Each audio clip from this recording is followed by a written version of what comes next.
Number ya na 817 America.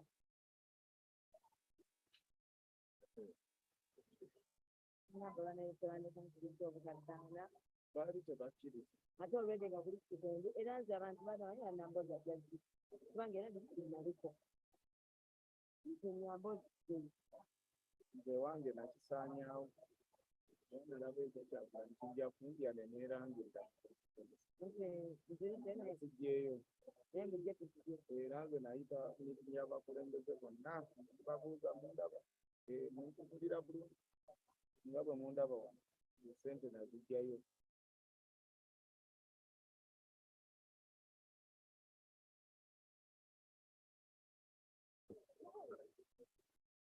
no.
Honorable members, Mr. Speaker.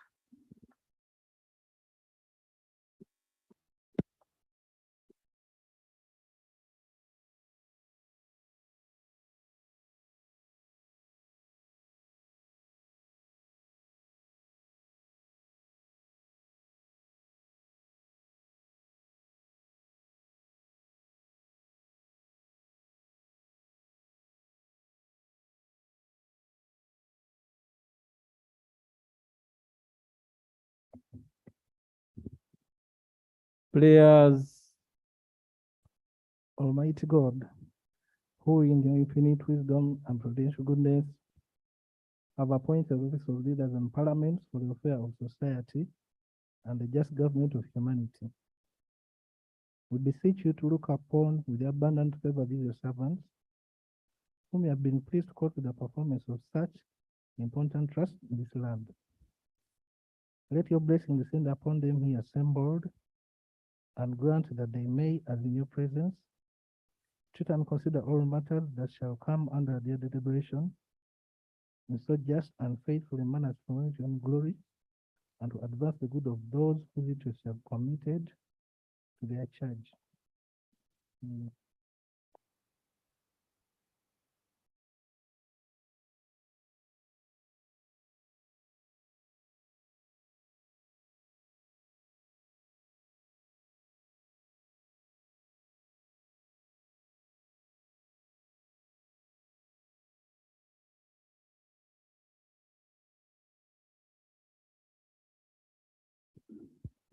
Item number 2 on the order paper, communication from the chair.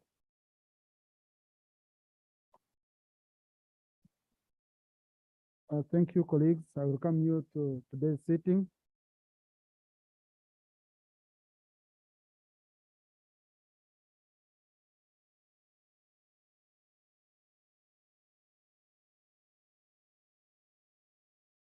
I want to commend you for the work, tremendous work you've been doing. You've passed most of the bills that government has given us. You've passed private members' bills, which has been brought to us. And I think now we are just remaining with around two bills, which I would call on members to handle expeditiously so that we do have a clean slate. I think that's very important because our performance has a lot to do with the bills. Okay? So that one we have to give it very, very serious attention. Honorable colleagues, as you are all aware, on Thursday, 8 September 2022, Her Majesty Queen Elizabeth II, UK's longest serving monarch, died aged 96 after reigning for 70 years.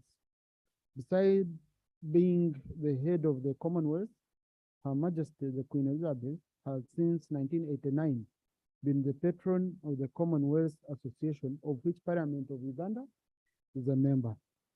Her Majesty the Queen cultivated a close relationship with the Commonwealth Parliamentary Association and visited almost every parliament in the Commonwealth during her reign. Queen Elizabeth specifically visited Uganda on 28th to 30th April 1954 and 21st to 24th November 2007. And I was watching the tributes on ITV. Her head of security said she has never seen crowds like the crowds which welcomed her from Entebbe to Kampala when she visited Uganda. This time she had come to attend the Commonwealth Heads of Government meeting 2007 that was hosted in Kampala. On 22nd November 2007, Her Majesty the Queen addressed this parliament and among others stated that, "I expect that what was helped sustain modern Uganda is the attribute that was so evident in 1954. And again today, in the generous manner we have been welcomed, the great warmth and friendliness of its people. As a country, we have profound memories of the Queen as exemplified by the renaming of the Kazinga National Park in Western Uganda to Queen Elizabeth National Park in 1954 to commemorate her visit. As leaders, I urge you to draw vital leadership lessons from the illustrious reign of Her Majesty the Queen. Notably, 1, exercising purposeful leadership. 2, be the power of fashion. And you know, our leader has been, our speaker here, now has been the leader of the fashion industry. So the power of fashion, most of you colleagues are very fashionable. This parliament, people say you have very young and smart people. And I think that's very important. We should be proud of it. But you means you have not clapped. I don't know whether you're not young and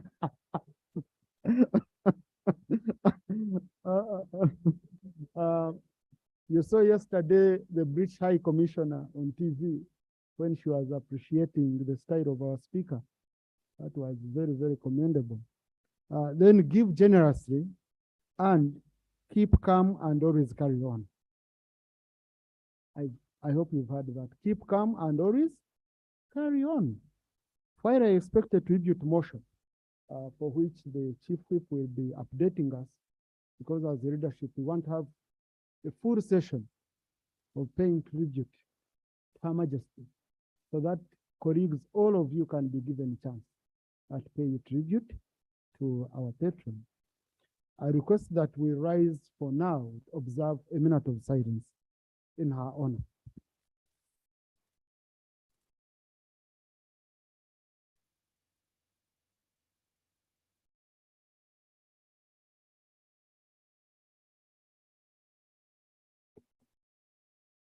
May her soul rest in eternal peace.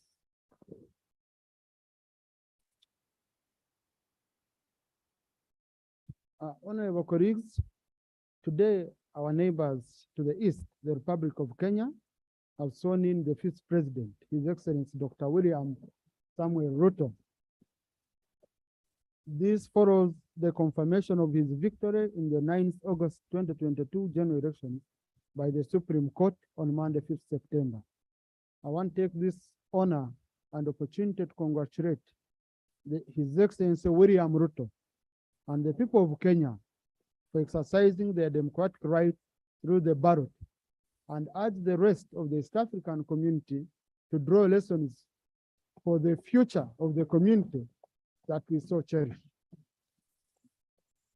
Now,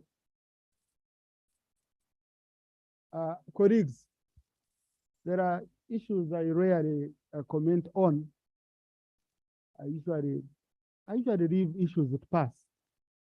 But sometimes there are issues you have to, in the right manner, you have to clarify to the public. I have seen people I respect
united, whether opposition, whether from which culture, we are all the same when it comes to sports. And we all recall, Right Honorable Speaker, during the last budget cycle, when we were making the budgets here, we budgeted money for the different federations, the athletic, the Uganda football, FUFA, the Netball Association, all the federations. We budgeted money. And after budgeting that money, Right Honorable Speaker, we went ahead and ring-fenced the money for the federation. Right Honorable Speaker, what happened is that the Minister of Finance, only against the will of this parliament, released money for Commonwealth Games and ended at that. Right Honorable Speaker, as I talk now, Uganda has qualified for CHAN. We have qualified, we are supposed to go and participate. And this is a chance that rarely comes. But the federations are stuck. Women, the African beach soccer, the women have qualified. Right Honorable Speaker, Sheikh Reigns has qualified for 2023 World Cup and several other games, rugby. But these people are completely stuck. They do not have money, which money was passed by this parliament, but the Ministry of Finance has bluntly not released any money to these federations. Yet this money was ring-fenced by this parliament. Right Honorable Speaker, my prayers are one. And yet, I had left this out. Yet, if you miss, like if you qualify for CHAN and you miss this season, you're banned to participate like in the next 3 or 4 seasons. So Uganda risks that, being banned from participating in such important sports activities. Right Honorable Speaker, and you find us here discussing nyege, talking about this, and we leave such important matters. Right Honorable Speaker, my prayer is the Minister of Finance explains why it has not released money to the sports federation, 1. And then immediate action, 2 is immediate action be taken by government to support this federation to be able to access money so that they can go and participate in the games. I beg to submit, Right Honorable Speaker. Thank you. Honorable Solomon, the matter is raising. FUFA is completely stuck. It's about sending players back home from the camps. They don't have what to eat. They don't have allowances. We are about to see demonstrations. And after these people have won, I will see pressure on the presiding officers. We need motions to congratulate. Motions to congratulate. So, this is money. At least this brings national pride. Honorable Minister of Finance, this brings national pride. This is a matter where you have nothing to do. You can't say, wait tomorrow, wait what. We seek your intervention, Honorable Minister. And you usually intervene very well. Mr. Speaker, sir, I undertake to look into the matter. I do note the urgency and report back to the honorable member who has raised it. No, Honorable, report back to the House tomorrow. Tomorrow, Honorable Minister, Honorable, report back to the House tomorrow and tell us whether money is available or not. Then FUFA can tell and federations can tell players to go back home. Now, if people say they don't have what to eat and the players are leaving, and we say it is short, it can't, Honorable Kayemba. Honorable Kayemba has been in these things for long. I'm the senior alternative minister for sports, sir. Now, in addition to that, the biggest problem we are getting, Right Honorable Speaker, I don't know, the government is not prioritizing sports at all. They take it as an option all times. All federations are complaining. Boxing is in Mozambique right now. They don't have money. Rugby, they are in South Africa and performing well. The same thing. I think it's high time the government prioritize sports, because the only thing that unites, as Commissioner Selwyn said, and the only thing that is the hope of the poor person all over you come from. Thank you. Honorable Chief Whip, this issue, you know it very well. You know the situation very well.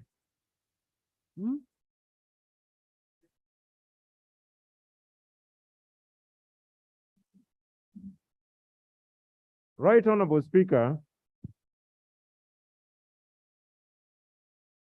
Education and Sports, in charge of sports. I want to submit that, first of all, we are coming from a very, very difficult time. You're aware that in the last 2 to 3 financial years, the sports budget reduced from 25 billion to 17 billion to 10 billion.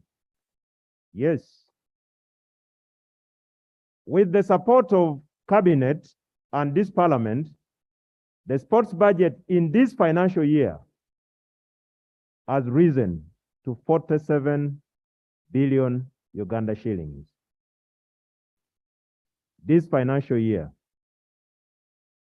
Unfortunately, the release for Q1 did not capture the component for support to the different federations. It is not only football.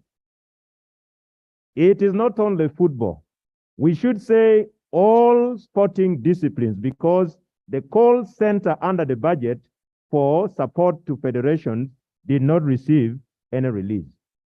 Right Honorable Speaker, the reason given by finance is what we know. We run a cash budget, and for this quarter, all ministries received budgets. That, I think, was only 9% of what they expected, and that was across board. So that was the reason advanced. But all is not lost. We engaged with the PSST, who committed that funding to support the different sporting disciplines will be released in Q2. This was a commitment from the Permanent Secretary and Secretary to Treasury on the issue of support to the different sporting disciplines. So, Right Honorable Speaker, this is what I can say for now, despite the fact that football needs it today, but all other sporting disciplines, including rugby. Our rugby team has just been participating in the Rugby 7th World Cup.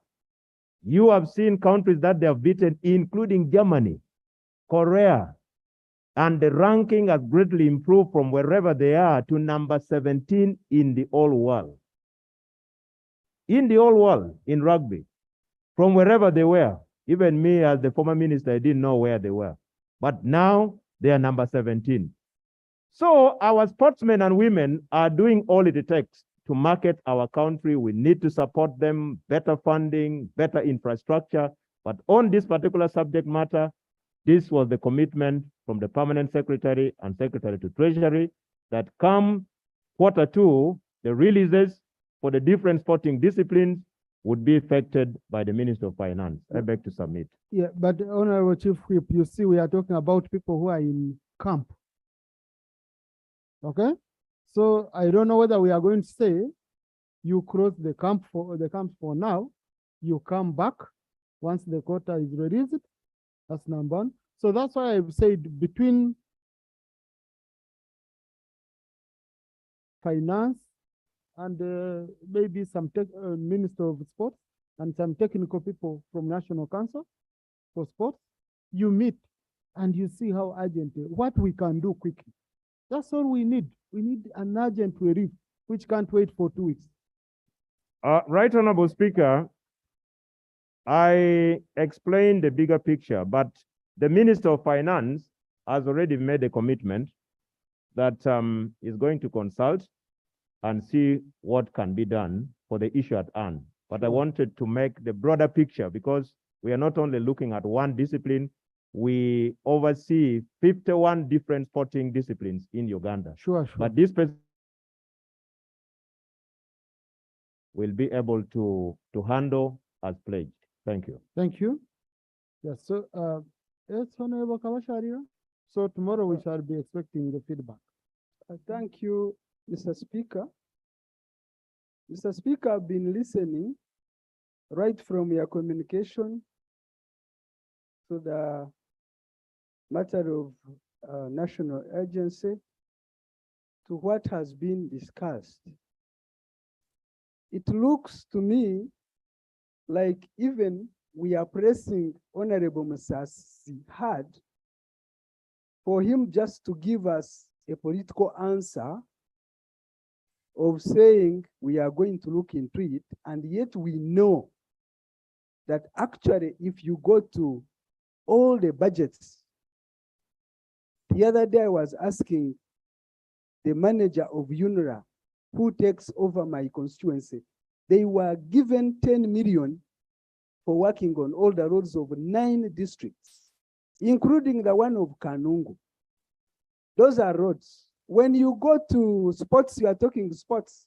When you go to seeds, when you go to health, we have not even talked to health today.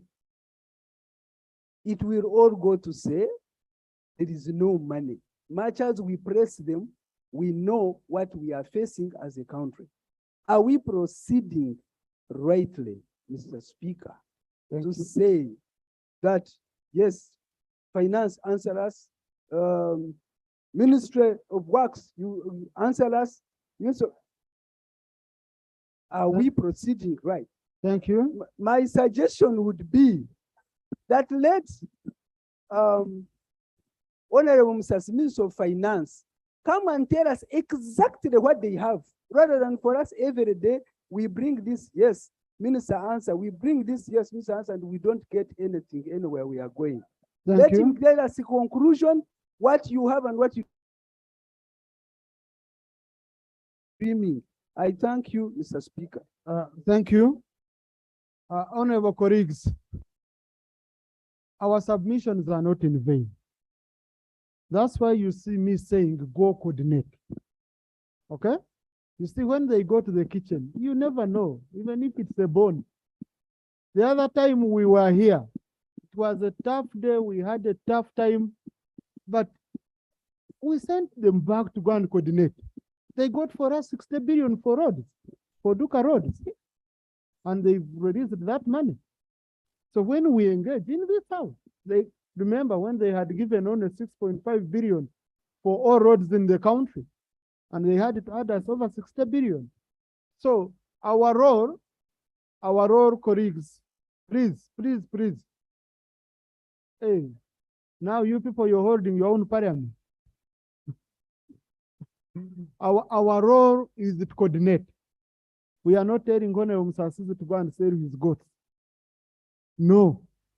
We are telling Honorable Musasizi that there is a situation which is bad. Can you go and see if there is anything you can do? And imagine. Yeah? So, Honorable Felix, procedure. Mr. Speaker, Parliament works with the laws that we have, the laws of the land. We have Public Finance Management Act. And Section 15, commitment of approved budget. 1, after approval of annual budget by Parliament, the Secretary to Treasury shall issue the annual cash flow plan of government based on the procurement plans, work plans, recruitment plans approved by Parliament. When you go to 2, the annual cash flow plan issued under Section 1 shall be the basis of release of funds by the Accountant General to the accounting officers. These were all done here. And it must be issued on that basis. What government is doing is actually illegal. It's not based on law. It's already here in the law. I'm reading it. No, Honorable, don't Let me proceed to 3. Don't allow side talk. Yeah. Don't formalize it on the answer. Yes, an accounting officer shall commit the budget of a vote based on the annual cash flow plan issued under this section. It's already there, issued by you. You don't have to do it now. Colleagues, please, colleagues. Honorable Musasizi, just wait, Honorable Musasizi.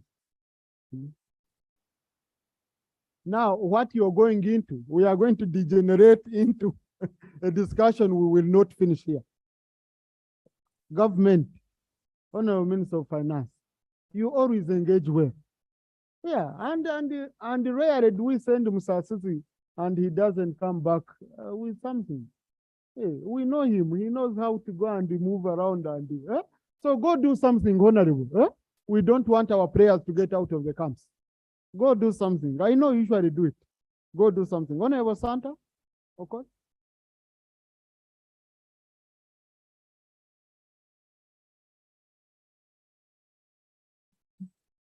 Right Honorable Speaker, my name is. I rise on a matter of urgency. In 2015, under Ministry of Agriculture, Animal Industry and Fisheries, agro-processing facility was constructed by the government of Uganda in a sub-county called Parogali with a support from African Development Bank under the Community Agricultural Infrastructure Improvement Program known as CAIP. When this facility was constructed, it was a house for a milling machine with a huller. That was constructed in 2015. The Ministry of Agriculture instructed NADS to purchase the machine, the milling machine, to go and install it into the facility. It took about 3 years that NADS did not send the machine. 2018, they took the milling machine to Pate district. Surprisingly, a sharp councillor diverted the machine and went and offloaded it to a different sub-country where he comes from and dismantled the machine and put it in 3 houses. During campaign, I heard the story, but I thought campaigns, normally there's a lot of rumors. Last week, the chairman of the sub-county called me and said they have already discovered where the machines have been placed. I told him to write to the RDC because he's in charge of security and let him go and investigate and find out if the machines are there. Indeed, the RDC went and found those machines. He loaded the machine and brought them to the police station at in Pade district. My prayers is going to the Ministry of Agriculture to find a way or speak to NADS to go and install the machine. Otherwise, it is in the police station. Maybe some of the parts will disappear from the police station, as some of you may know. And this, we have already spent government money on the machines. My next prayer goes to the Ministry of Presidency, because when such a thing happens, the machine house is in another sub-county, and these machines were found in another sub-county. The culprits are in the police. And now the councillor is instigating the people to begin saying that the RDC should be removed away from the district because he went and discovered that machine. So the Ministry of Presidency should find a way how she's going to protect But kindly, the Ministry of Agriculture should go and install the machine. Otherwise, we shall lose it. And also, it took 8 years for the machines to really be installed. This was not right. Because if the machine was there, the people would be using it. Thank you so much. Thank you, Minister of Agriculture. A colleague can help in case the minister didn't get the brief well.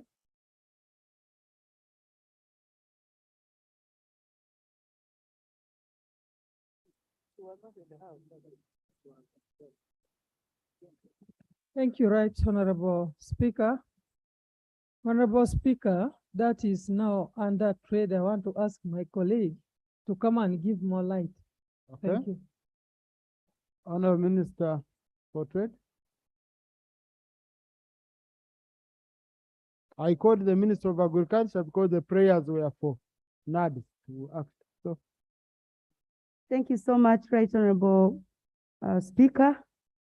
I want to thank the member for raising that very important issue.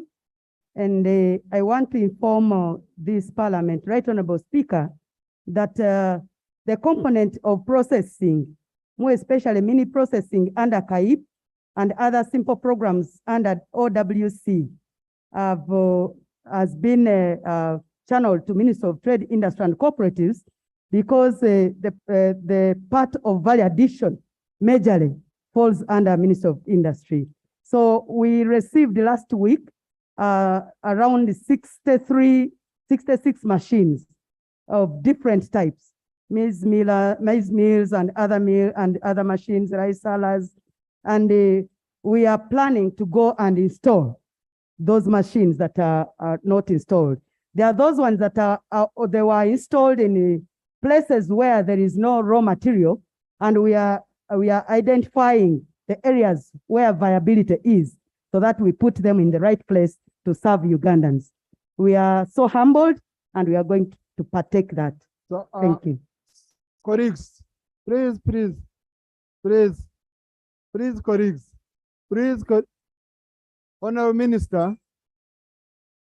Honorable Minister, kindly link up with the Honorable colleague.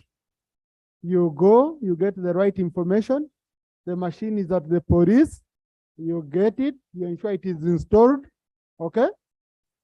And that's it. That's what the colleague wants. Honorable Namyangu, you had wanted supplement on the same?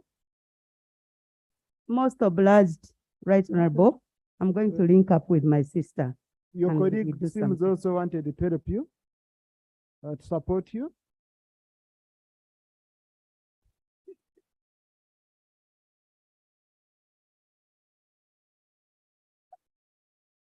Thank you, Right Honorable Speaker. I want to thank Honorable Santa for the information, and just to ask colleagues that there are many such value addition facilities under CAIF that have been put to waste by the local government.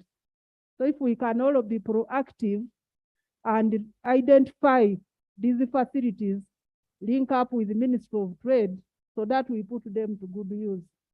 I saw the same in the Hoima district, Tigorovia County, and many other areas. Some of them are coffee harrows, rice mills, maize mills. Some of them were put in locations where the local governments have not put them to good use. So I want to thank Honorable Santa, and I thank the Minister for really taking it up. Yes, Honorable Cooper. Thank you, Right Honorable Speaker. Right Honorable Speaker, I think information is a bit scanty from the presentation. The main problem, because the people of Serere also are fallen victims. In Casilo, there were 2 machines that were handled is the cost of power. So that's what has made most of those machines, the maize hullers, rice hullers, maize mills, to stop functioning. Even at one point, there was a brigadier who had come, wanted to grab the one from the community in Casilo until the people rose up. If we don't address the issue of power, either you provide generators, or the cost of power is brought down, they will remain there as white elephants. It's not only in Pade or what, as the Honorable Minister for Bunyura Affairs talking about. Let the minister address the issue of power. Okay. My sister there, Honorable Adoa, knows the one of Kiretok, the one of Kateta. Those are the problems. The bills, I don't know how the bills now, they say 20 million, 30 million power bill. The community cannot afford. So you either change the way of providing power, either solar or transformers. Thank you. I'm seeing colleagues today have been very, very generous beyond. I'm seeing we've gone beyond what we are supposed to be.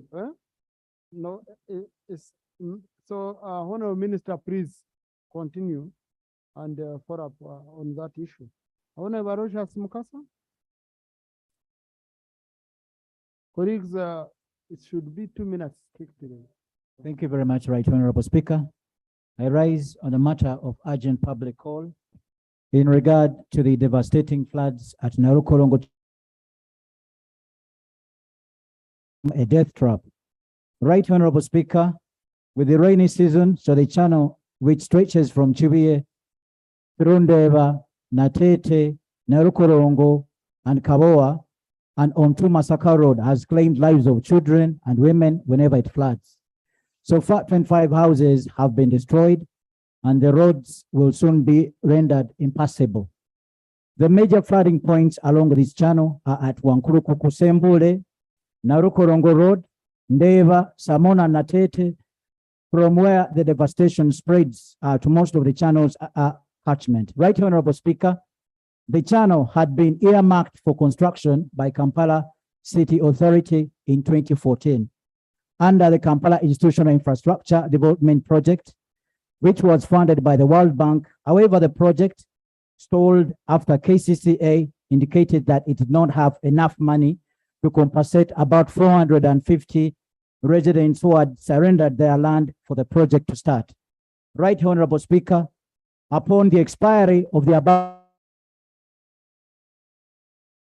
implementation started in 2015, also stalled because KCCA still claimed it lacked funds for its implementation.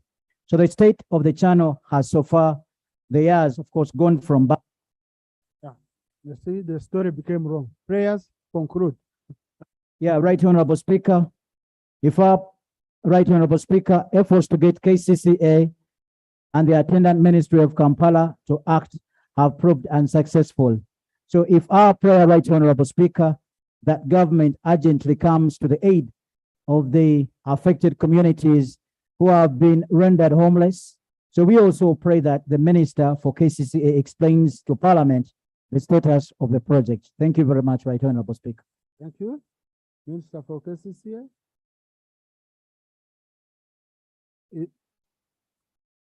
Oh, yes, Hajat.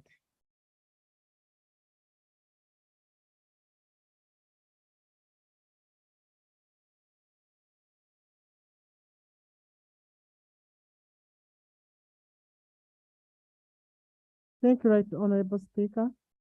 I'll come back to the concrete report. But we are working on that issue. I want to assure the Honorable Member of Parliament that we are working on that issue.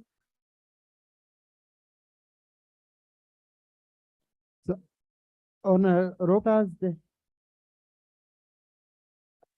Right Honorable Speaker, I think beyond the KCCA, Right Honorable Speaker, I've had a discussion with the Minister of Works. I think we are grappling with the big problem of desilting all the channels around cosmopolitan Kampala and around Lake Victoria. I've had a discussion with the Minister of Works, one-on-one, and advised that if they could mobilize excavators, around 20 of them, go on a massive exercise to just desilt and open these channels, we will deal decisively with the question of flooding around cosmopolitan Kampala. I even volunteered to go with him through the costing. It's not something very flexible, but no answer. What we want, whole program on how they can desilt all the channels around Kampala and cosmopolitan areas and on the shores of Lake Victoria to do away with the issue. Thank you. General Katumba, you want to comment on this? This seems to be an issue of generals becoming. Thank you very much, Right Honorable Speaker. I appreciate the advice which Honorable Kivumbi gave my counterpart, my Minister of State. While I appreciate that also, I also want to appeal to us all that we need to get more disciplined, especially in waste disposal. Most of these channels are getting blocked. You can even see where you have a filter, the amount of waste which is on these channels. If we don't address that issue of waste disposal, including caveras and all this, we shall continue desilting and we shall continue having the same problem. So let's also be disciplined. Let's also get our people disciplined on how we manage waste in this city. Thank you very much. Thank you. Coordinated response is what Mr. Honorable Chivumbi was focusing on. So let's have a coordinated response. So Honorable Minister for Kampala, you promised Thursday to bring a comprehensive statement on this issue. Please do. Honorable Magoro John.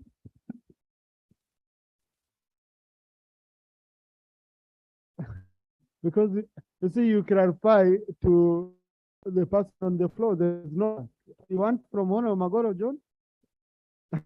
Thank you very much, Right Honorable Speaker. I would allow you, Honorable. Yes, sir. I rise on a matter of national importance that arises as a result of the continuous rains sub-region. And these rains, as they continue, I want to also make this very comment of appreciating the Prime Minister's office for the response they have done. But in the process, there's a big crack that has actually developed. It's over 20 miles. But along the way, in the sub-counties of Buvyangu, Bufumbo sub-county, Wanale, and Jewota, so there are big holes, the big rocks that are in the way of this crack. And very soon they are shifting and they are actually giving way. And as a result, there's a prayer here that the Minister of Disaster Preparedness to urgently dispatch a team of experts to assess the impending risk that is exposed to the people living within the vicinity of these huge rocks.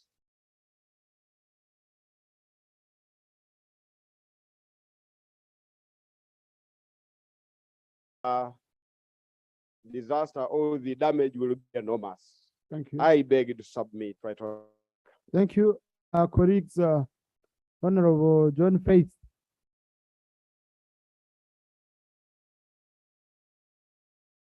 A few months back, if really rocks could come from that mountain, then Mbari town in trouble, really huge trouble. So, Honorable Minister for National Guidance, guide the nation. Thank you very much, Right Honorable Speaker and the Honorable Member for raising the matter. Yesterday we had an extensive discussion in the Cabinet. And I have actually communicated to the public today how the intentions of government regarding the settling people who live on those risky slopes of the mountainous areas, like in the Greater Elgon area, the Gwenzos, even my own,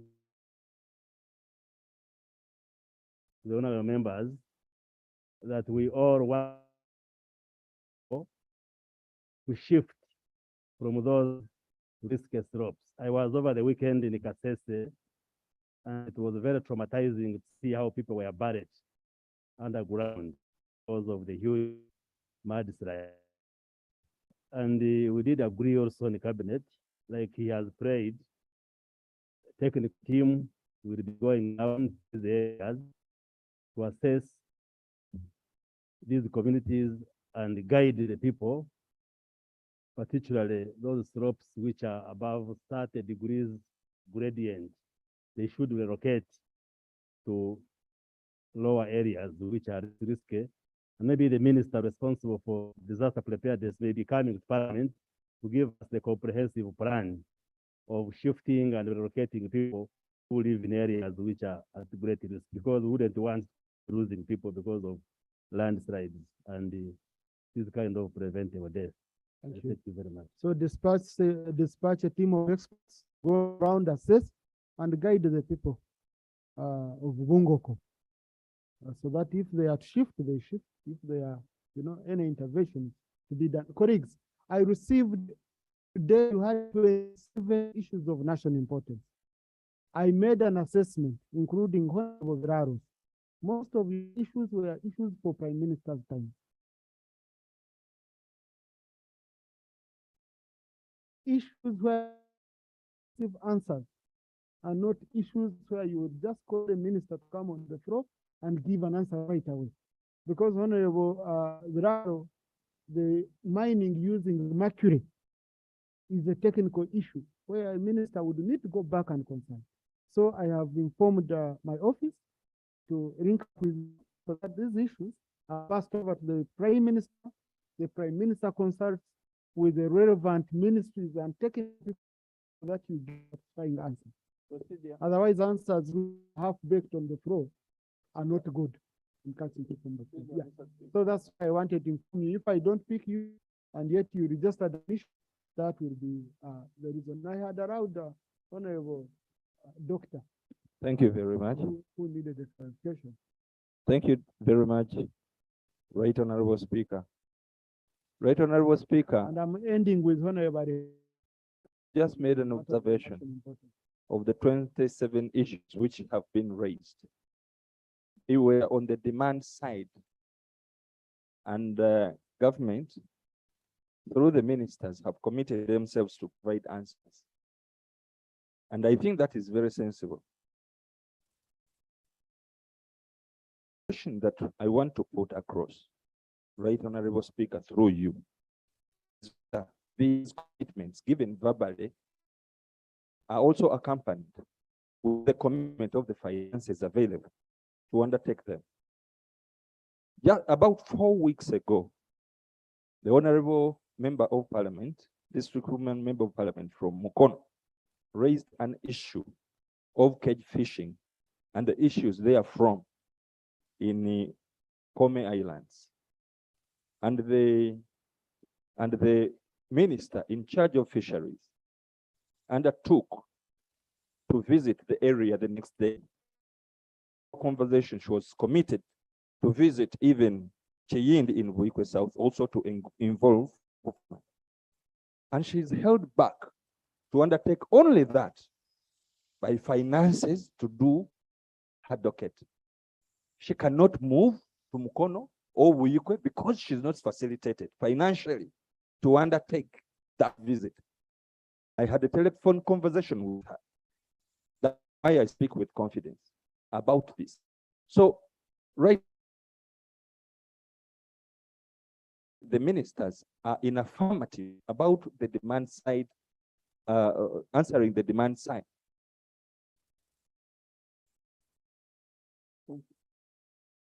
Conclude, Honorable. Do they have the financial commitment to undertake? That can only be got when you put that question across and somebody from government answers. Thank you very much. Thank you. Now, there are some things which they make us look shadow before the public.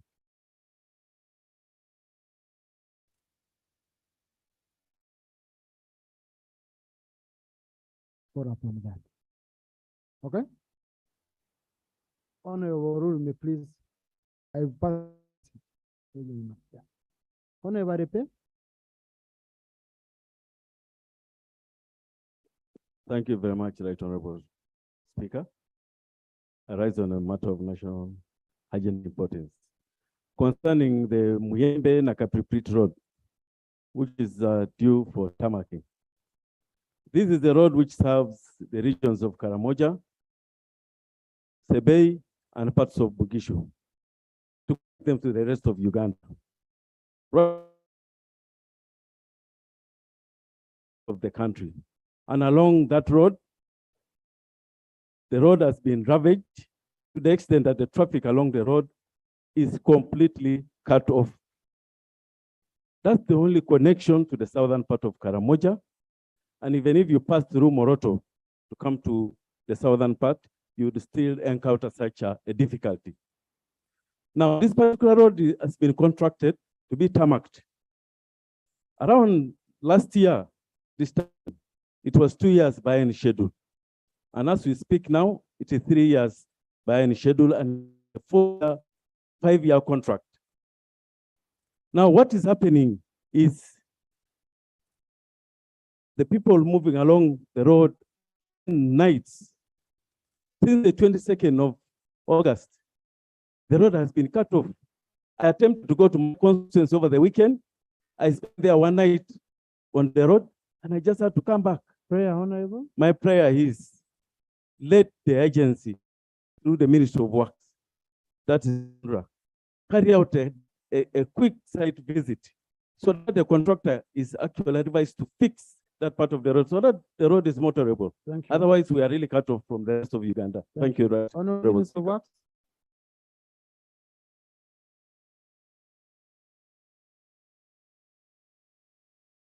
Speaker, I appreciate the concerns of Honorable Pen. The Muyembe Nakapriprit Road, it's true, it's under construction. Yes, I expect people want quick fix, but when you are doing a road of that nature, and we also the terrain especially around the Ngenge areas, you have to take a lot of time to ensure that you stabilize the road. So the contractor, as of now, is still doing the drain. So the box culverts is left with only about 2 box culverts. He has laid the gravel. He has laid the hardcore to stabilize the ground. And then I would call for patience that don't rush him to do a shorter job.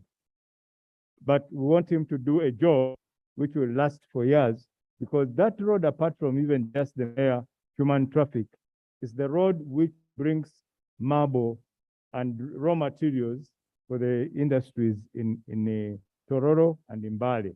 So we are watching, we are very, very careful that we don't rush the contractor to do a poor job at that. Thank you. Thank you.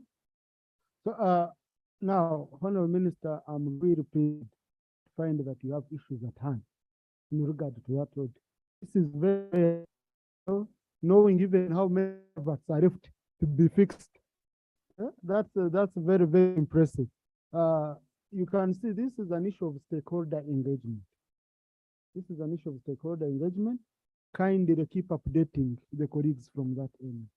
Like during this rainy season, when you know issues are going to be coming, please, I would urge that you hold a meeting with the MPs affected by that road, so that you discuss those issues in detail with them. Honorable Sasaga will be covered under that. He's off the floor. He's off the floor, Honorable. You have no one to address, unfortunately. Yeah. So, Honorable colleagues, on item number 3, I spoke to the minister today. This item was submitted. The document was submitted around 3 months ago, more than 3 months ago. Minister feels a lot has changed. He needs, so he requested that we give them 2 weeks of updating it. And indeed, they will make an update. I allowed the 2 weeks so that they make an update, and they have it sorted on the floor. Honorable Minister of National Guidance, I did national guidance, today had requested me that he won't be in the house because he has been assigned by the president to represent him in another country. But I told him that since I have information that he's leaving at night, in the evening, he must come and we sort out a certain issue, which has been pending for long on the order paper. So please call item number 8, Roman 2. Item number 8 on the order paper, 8.2. Honorable Minister of ICT and National Guidance respond to the alleged assault of the road mayor of Kampala by the director of Uganda Media Center and the government spokesperson during a television talk show.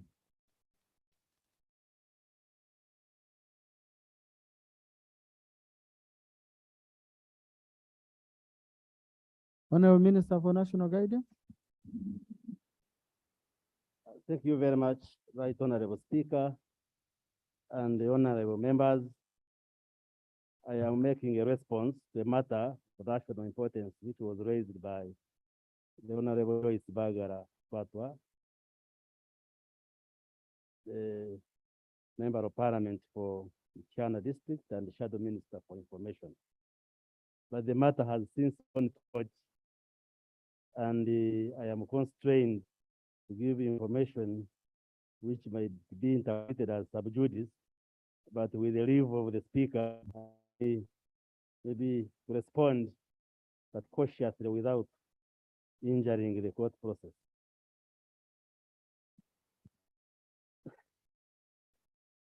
Right, Honorable Speaker and honorable members, I write to respond to Bagara with respect to the altercation that happened between Mr. Ofono Pondo, the director of Uganda Media Center, and the Honorable Elias Lukwago, the road mayor of Kampala, during a television talk show, The Frontline on NBS television, on the night of Thursday, July 28th, this year. On July 28th, 2022, I was invited as a guest on the Frontline talk show, a regular talk show, together with the Honorable Elias Lukwago, the Lord Mayor of Kampala, to join regular panelists, Mr. Ofono Pondo and Honorable Winnie Kiza, the former leader of opposition. The talk show commenced normally at 10 p.m. Procedure?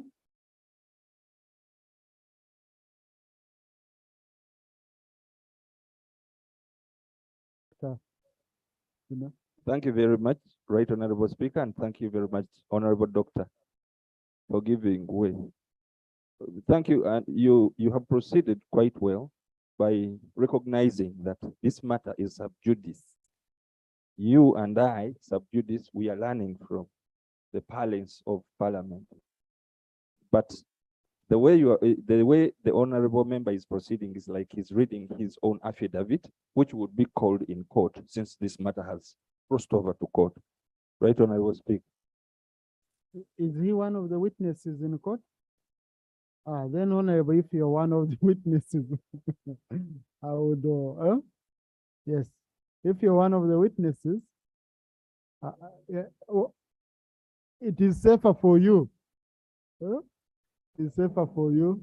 Thank you very much. That's why but you have played your part. Yes. You have played your part.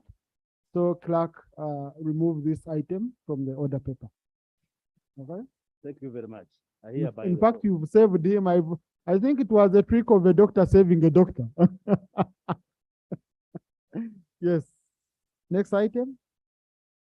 Item number 4 on the order paper. Motion for the adoption of the report of the Committee on Climate Change. The motion for a resolution of Parliament urging government to address climate change in Uganda. Thank you. Yes, Honorable Vice Chair.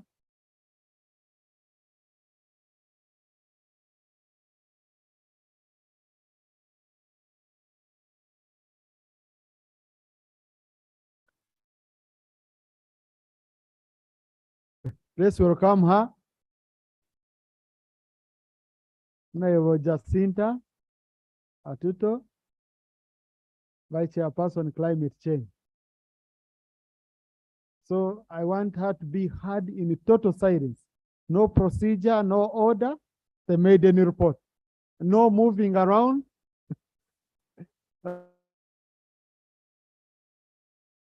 Honorable, you have 15 minutes.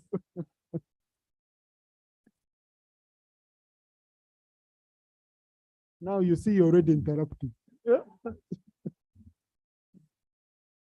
Thank you so much, Right Honorable Speaker, for giving me this chance to present a report on the Committee of Climate Change on motion for a resolution of Parliament urging government to address climate change in Uganda.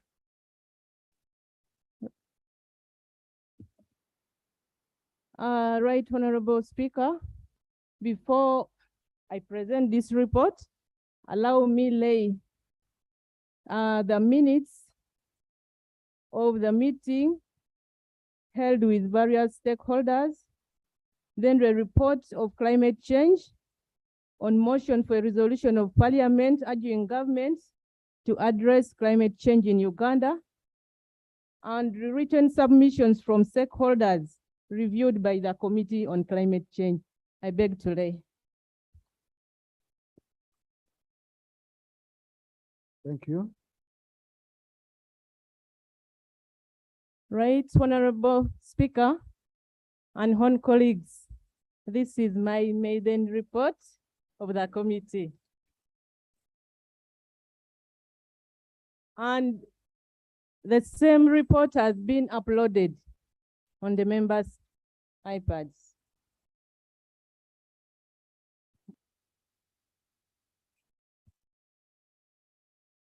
Right, Honorable Speaker, this report came as a result of a motion moved in this August House by Honorable Emmanuel Otala on September 29, 2021, for a resolution of Parliament urging government to implement measures to mitigate effects of climate change in Uganda. And in his prayers, he urged the government to commence the Climate Change Act and implement it.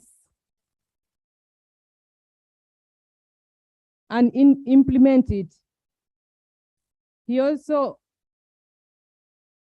requested for the implementation of all the environmental laws enacted by Parliament, including the National Forest and Tree Planting Act 2023 and National Environment Act of 2019. Further, his prayer was to undertake measures to mitigate the effects of climate change in Uganda, including encouraging recycling and green gases, afforestation, and use of clean energy from the renewable sources. Right, Honorable Speaker, I request that the House allows me to summarize some pages or subheadings. Please, Honorable, do. We shall capture the whole report on the answer. Thank you. So give us a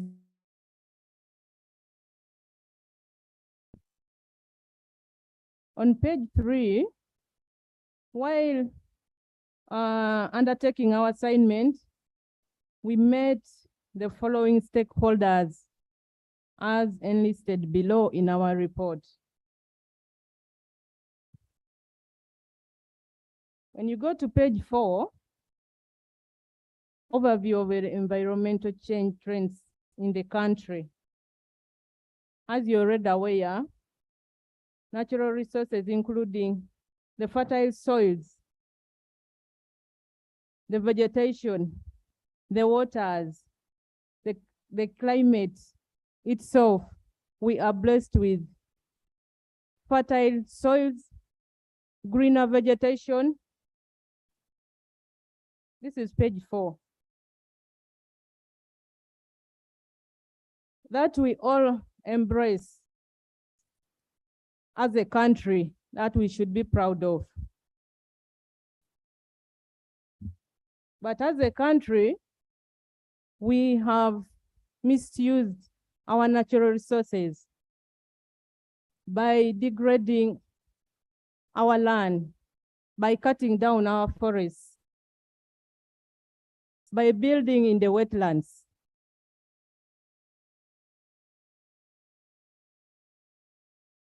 So, as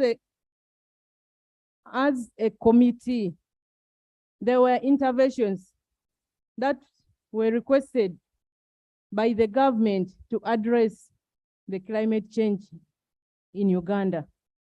One of the interventions is implementing the legal policy and institutional framework on climate, environment, natural resources, and climate change. Laws such as Uganda National Climate Change Act 2021, Uganda National Climate Change Policy 2015, National Environment Act 2019, and the National Forestry and Tree Planting Act were all established under the institutional arrangement to ensure climate change mitigation and adaptation. We straight away went to recommendations. In our recommendations, the committee urges the ministry responsible for climate change matters to expedite formulation of regulations to ensure implementation of the interventions under the Climate Change Act. B, on page 8, the committee recommends that the Ministry of Water and Environment should strengthen coordination with the MDAs. That is implementation and review of policies, strategies, laws, and programs to address climate change. Intervention number 2, that is 2.2, page 8. is to mainstream climate change and natural resources across all programs. The National Development Plan 3 recognizes the need to stop, reduce, and reverse environmental degradation and the adverse effects of climate changes, as well as improve utilization of natural resources for sustainable economic growth and livelihood security. The committee went ahead and put down the recommendations. One of the recommendations was that ministries, departments, and agencies should intensify awareness rising on climate change and its effects, mitigation, clear messages to all, highlighting the impact of inaction. Number B, that is page 10, the committee recommends that the Ministry of Water and Environment alliances with other statutory authorities and bodies to develop guidelines for proofing and mainstreaming climate change issues in different sector programs, projects, and activities in order to reduce the duplication of efforts, pooling resources, and increasing efficiency.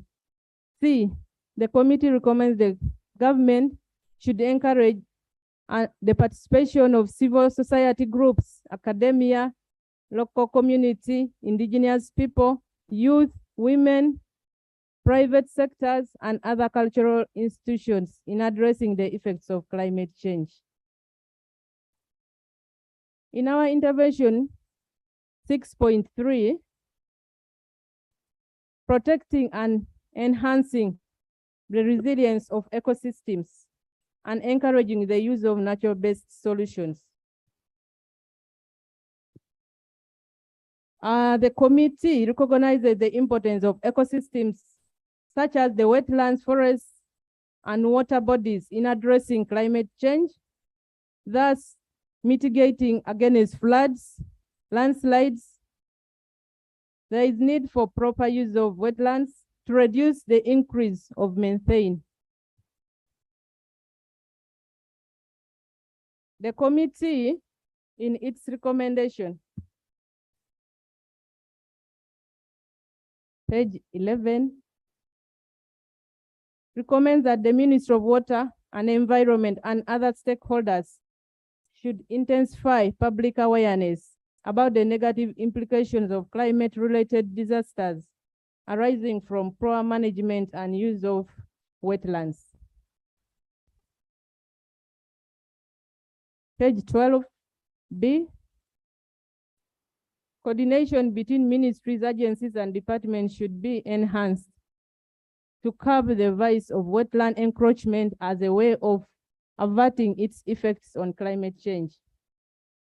Government takes measures to stop the encroachment on wetlands by imposing stringent sanctions on persons who abuse their power to acquire land in wetland areas and ensure that degraded wetlands are restored. Further still, government should follow up on Parliament's recommendation to cancel all land titles issued on gazetted wetlands. Number D, the Uganda Investment Authority should ensure that its investments guidelines are climate resilient and deny permits to investors that are bound to disrupt the ecological systems in the wetlands. Training and equipping the environmental protection force should be enhanced to ensure effective environmental monitoring, inspection, and supervision of environmental protection activities, among others. The committee further recommends that 10% of the environmental fund be ring-fenced for for purpose of addressing climate change related challenges through environmental restoration. G, the committee encourages the prioritization of nature-based solutions in the fight against climate change. Intervention number 6.4, investing in early warning systems and disaster preparedness and management. Uganda as a country is vulnerable to multiple natural disasters such as drought, floods, landslides, and many others, which have impacted on the country's economy negatively through causing loss and damage. There is therefore need to consider rather than a relief and rehabilitation approach. The committee therefore recommends that government should, page number 13, government should strengthen and increase the existing network of meteorological and hydrological monitoring stations and associated infrastructure to better understand, inform, and prepare the masses on the climate change.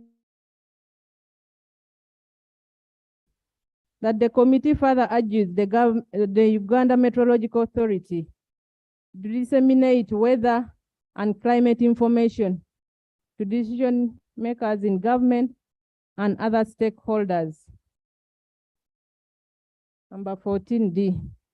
The committee further recommends that government should prioritize funding for the disaster management and preparedness sector, in addition to ensuring effective response in cases of climate-induced disasters and decentralized mainstreaming of disaster risk reduction up to the grassroots. Intervention number 6.5, page 14, preventing deforestation and rehabilitation of natural forests.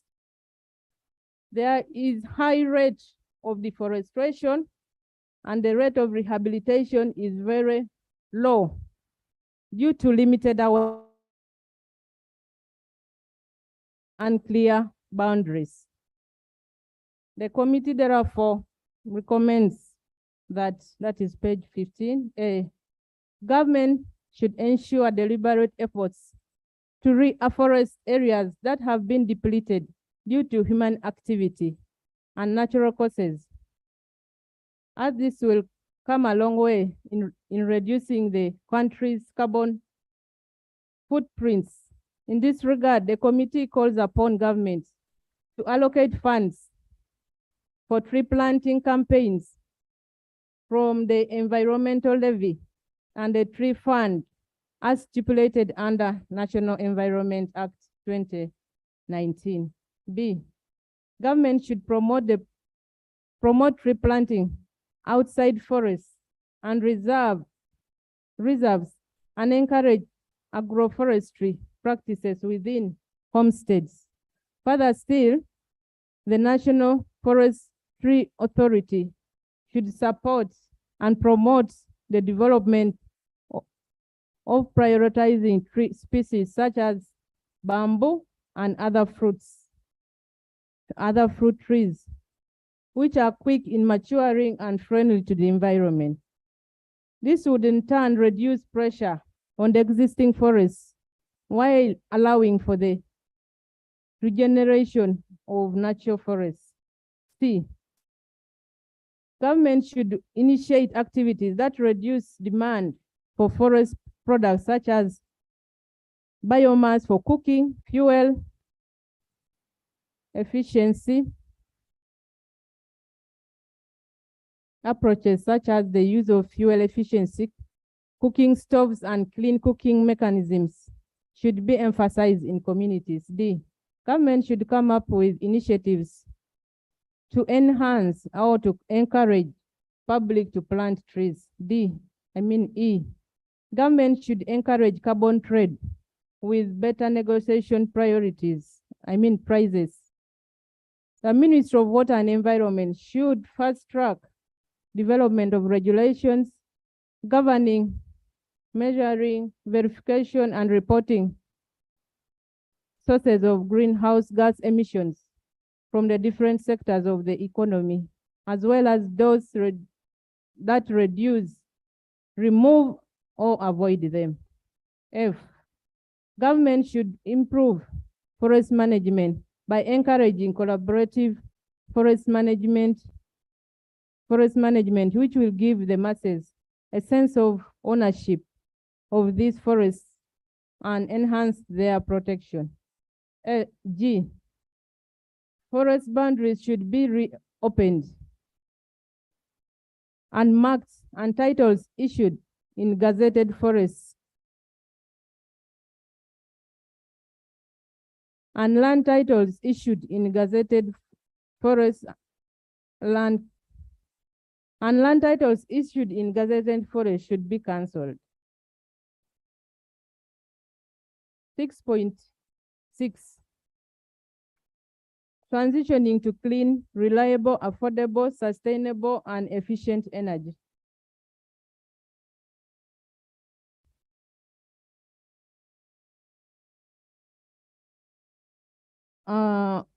The Sustainable Development Goal, number 7, obligates member states to ensure access to affordable, reliable, sustainable, and clean energy, where Uganda is committed to ensuring several interventions under the energy sector to remove taxes on solar panels and LPG to make it affordable to the local masses.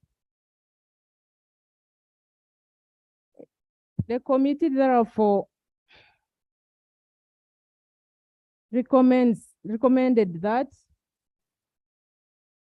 government, page 18, government should encourage masses to diversify energy sources and promote renewable energy transition within the households. In this regard, government should encourage use of LPG, solar biogas, wind, and electricity as alternative sources of biomass. B, government should encourage the uptake of technologies that reduce biomass use, such as the use of efficient cook stoves and green charcoal. C, government should review taxes levied on renewable energy equipment, such as solar panel batteries and gas cylinders, and wind energy equipment, which with a view of making them more affordable and available to the public. D, increase investment in the electric transmission and distribution infrastructure. In this regard, the committee recommends that focus should be put on implementing the free connection policy to improve access and increase demand for hydroelectricity as a clean energy alternative. E, Ministry of Finance, Planning and Economic Development through the Uganda Investment Authority should encourage investments in the renewable energy, such as solar panel assembling plants and manufacturing industries, to reduce the emission of greenhouse gases produced, while at the same time reducing on transport costs involved in importing such equipment. This will in turn create employment, especially for the youth. Page 19, F. The committee recommends that government should encourage a gradual move towards carbon neutrality to attain net zero, encourage an energy mix, and ensure a balance with the country's socio-economic needs. G, the committee recommends that the Uganda National Bureau of Standards should ensure standards on renewable energy equipment things using energy efficient appliances reduce power consumption, which in turn reduce greenhouse emissions. Intervention number 6.7, financing of climate change and natural resources. Climate change financing is needed for mitigation and adaptation. This is stated out in the UN Convention on Climate Change Development Parties to provide financial resources to assist developing parties in implementing the objectives to reduce impacts of climate change. The committee therefore recommends that, page 20, government streamline climate financing in the budgeting process by implementing climate certification as provided under the National Climate Change Act in order to ensure that resources are available to the different stakeholders to mitigate the effects of climate change. B, government should strengthen the climate financing unit under the Ministry of Finance, Planning and Economic Development to adequately manage the efficient funds geared towards addressing climate change. B, I see.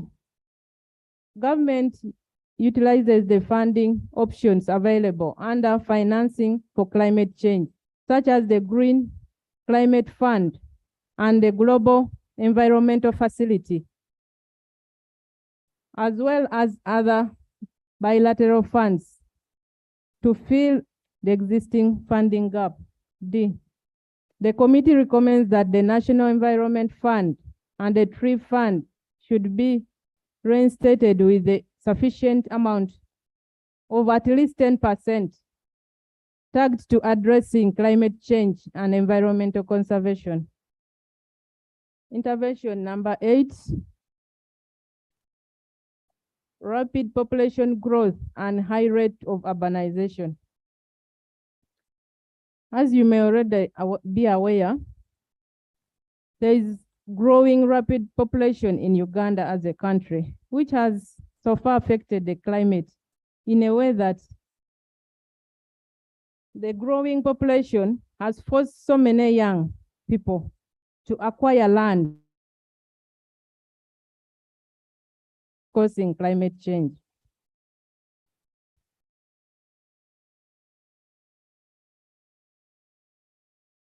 Page 22, the committee recommends that government should come up with policies and mechanisms to address the increasing challenge of high population growth, which is one of the major factors contributing to encroachment of water catchment areas in search of cheap land for settlement and means of livelihoods. B, government should put in place policies and regulate waste management and encourage investment in industries that turn waste into energy, since the option of landfills for garbage collection only increase the production of methane in the environment. D, government should increase budget allocation to the local authorities for waste management and population control, with particular emphasis on recycling, resource recovery, and waste treatment. Furthermore, the committee recommends that city authorities incentive prioritize companies to participate and promote the transformation of waste energy, thus reducing the emissions of methane and other greenhouse gases. Number D, the development of policy frameworks in the new cities should mainstream green growth into urban planning, management, and finance in order to embrace a green urban development approach to minimize the impacts of urbanization on the environment. Page 23. Number E. New cities should take up green and climate resilient transport by promoting walking, cycling, and government should also create an efficient public transport system through revitalizing the railway and water and other transport systems. Right, Honorable Speaker, in conclusion, Uganda is highly exposed and vulnerable to the impacts of climate change, variability and climate change, and at the same time, facing widespread environmental degradation. The effects include slow onset processes such as temperatures rise, drought, desertification, and loss of biodiversity, among others, as well as sudden events such as floods, rainstorms, landslides that are expected to increase frequency and severity in and affect all sectors. Some parts of the country are particularly at risk, especially mountainous areas, the cattle corridor, and urban areas facing urban ecosystem destruction. Although Uganda has a robust legal and regulation system in place on environment and climate change, there is need to consolidate its institutional structures and ensure implementation of laws in place to address climate, environmental conservation, and climate change adaptation and mitigation. The committee therefore calls upon government to put in place the intervention recommended in the report to ensure sustainability and economic growth in the country. I beg to move. Thank you, Honorable colleague. Thank you. Colleagues, these are straightforward issues. These are straightforward issues, cross-cutting. We don't have much debate on them. I'll allow it, yes, I will allow a debate of 15 minutes. Yes, I will allow, because they are straightforward issues. We are going to repeat what is in the report. We are going to rotate around it, and yet we have another paper to handle. I'll start with Honorable Milton Muuma. There is youth behind.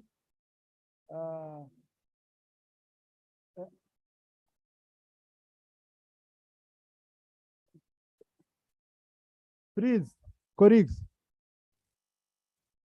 I know you, I know the parties you belong to. I know the parties you belong to, and I know the strengths of each party in this house. So I know how to balance you.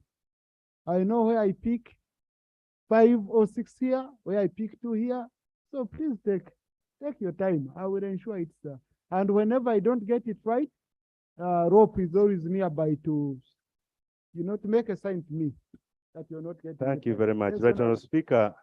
Madam Speaker, I thank the committee for the comprehensive report regarding climate change and the environment.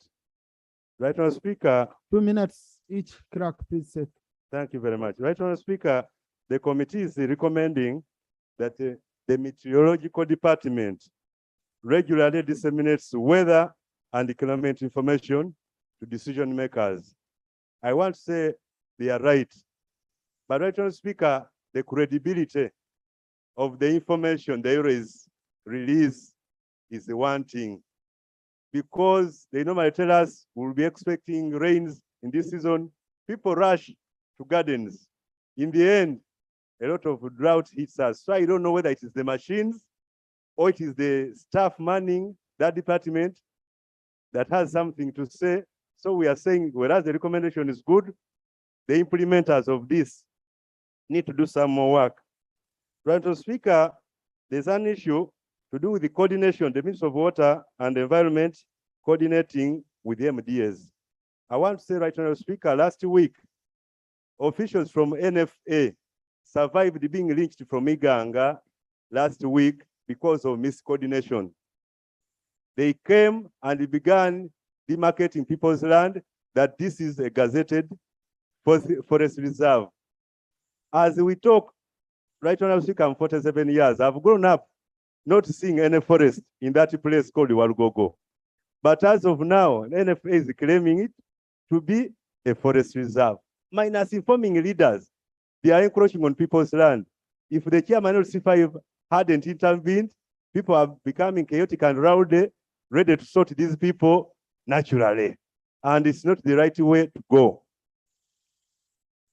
Youth Central. Then after, I don't know why I've forgotten the name. No. The next. Yes. We first allow our elder. Thank you so much, Right Honorable Speaker. I also want to thank the committee for the good report and the good recommendations they've made about climate change. Right Honorable Speaker, about empowering the use of gas energy to reduce on deforestation, that is the use of charcoal and the use of firewood on domestic use or cooking. Myself, I had the Minister of Energy promising to distribute gas cylinders, and I'm wondering where the process has reached or the implementation has not begun. So that is my inquiry. And the second issue is about wetland encroachment. Right Honorable Speaker, on my village in Nyimbwa sub-county, Luweero district, we had a swamp, and a certain general, I will not mention the name, came and started rice growing. So our swamp disappeared. I think that is also an example of wetland encroachment. And I'm wondering how we are going to mitigate these issues, these problems, when the generals and the ministers are the ones who are encroaching on the wetlands. So maybe before we preach this to our communities, we should take it up first. Thank you so much, Right Honorable Speaker. Yeah, thank you very much, Right Honorable Speaker, for giving me this opportunity. My name is Vincent Shedrick Obong, Member of Parliament, Lira West Division. Right Honorable Speaker, we know as Ugandans we should come together to agglomerate our efforts in the fight against climatic change. The climate change and how we should militate against it. But I have also got this concern that the Honorable Minister for Finance was on a number of occasions quoted to have said that the investors, the foreign investors that are on the wetland can stay, and our own investors who are Ugandans should get out of the wetlands that we have. How does that impact on the message that we are putting across that people should get out of the wetlands? That's number one. Number two, I also want to borrow a leaf from what my colleague did put across. Well, we appreciate that the forests that are being forested should be put back to use. But the concern which we have is that, one, the people who are going to claim lands that they think belong to National Forest Authority, most of them do not know the boundaries of this land. I have a case in my constituency called Telwa Forest Reserve. They don't know the boundaries, and people have lived there for years and years, and we have had governments and governments. Nobody has been chased from that land, but now they're coming to chase them out of that land. And the situation is volatile as we talk now. We need to talk about these issues and discuss them as Ugandans, and also get to know that the people that we are driving out of these areas are Ugandans that deserve to live in this country. I thank you very much. Thank you. Now, a honorable colleague is raising serious issues, colleagues. Because when we are looking at this commitment, government is proposing to merge National Forest Authority, to remove National Forest Authority. Now, when I look at it and I say, you go, you make it a department in a ministry, my friend, forget forests in this country. Forget forests in this country. Number two, I have seen, I love living in a world which is clear, which is known. I don't want to live a lie. I have seen people saying forest reserve. We were in Guru, where Guru University, the area where Guru University is, where government put up buildings and funded by African Development Bank, is called the forest reserve. On paper, it's called the forest reserve. But government borrowed money from African Development Bank to come and build their faculties for Guru University. So now I'm concerned, and the minister, maybe you will answer, you will tell us, where there are no forests, you're saying they are forest reserves. Okay? Where there are no forests, you find completely, there is no, it's only eucalyptus, maybe 1, 2, it's in a town, in the middle of a town, you're calling it a forest reserve. Where there are real forests, you're failing to protect. No. So it's between me and you, I've seen many of them. I've seen many of them. In the 10th parliament, I remember it came here and we said, why don't you be open? What does it help you to, for example, look at Guru, where Guru University is, and you insist, you deny them their title, you insist it's a forest reserve. When there is a university, will you evict yourself? Because your government, you're the one who put, will you evict yourself? So that's what comes to my mind. And anyway, sectorial, Dr. Batua, Namuga, and Anifa. I'm coming this side. I'm coming.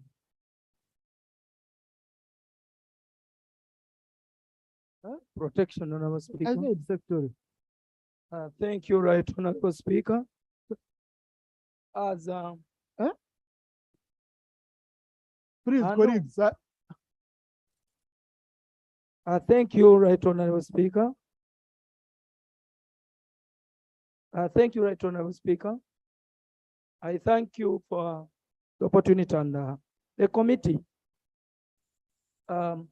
My submission is about the environment. As we are stating this issue, Right Honorable Speaker, they are just beating around the bush, but we know the facts. The already existing laws, which we need also to put Honorable Doctor, because Honorable colleague, it seems today you're not prepared because Doctor Baiga. Thank you very much, Right Honorable Speaker. Right Honorable Speaker, I thank the committee for producing this report. Thank you very much. Right? Just Honorable, please. Colleagues, now, when we give you a microphone, and you start by saying, I'm submitting on environment issues, but that's what we are discussing. And then you rotate around, you look forward, your time is running. So I'm going to give you 1 minute each, I pick more people. Dr. Baiga. Right Honorable Speaker. I'll give you again. I would like to invite this parliament to the foreign forests, because we cannot talk about climate change without talking about the forest cover, which is dwindling every day. Mabira Forest, which is just remaining on the roadside. I'm talking about Chisisita Forest in Boyuku, which has now been cut down in the pretext of planting new trees, especially eucalyptus. Namazina, which was about a square mile of forest, cut down completely and eucalyptus being planted. Right Honorable Speaker, I want to invite this parliament to give me a chance to present the motion on this at an appropriate time. Thank you very much. Thank you. Secretary. Right Honorable Speaker,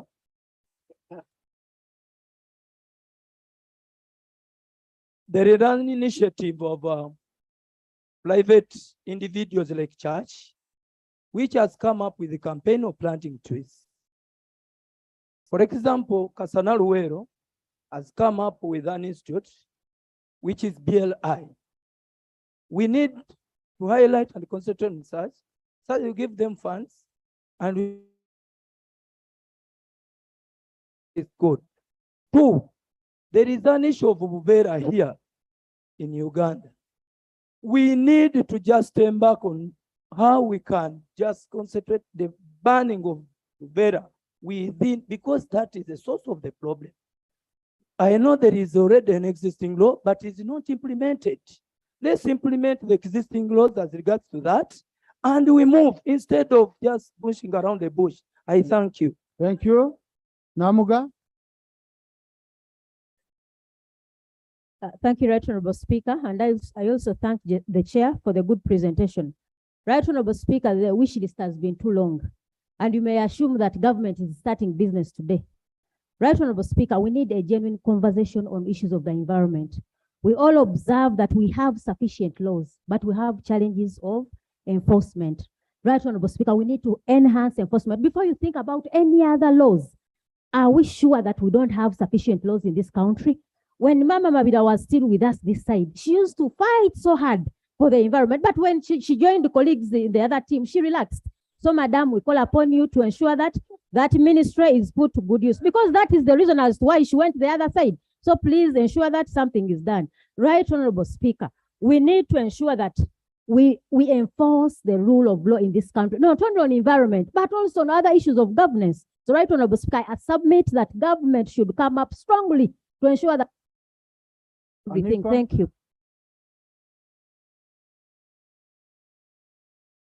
Thank you, Right Honorable Speaker.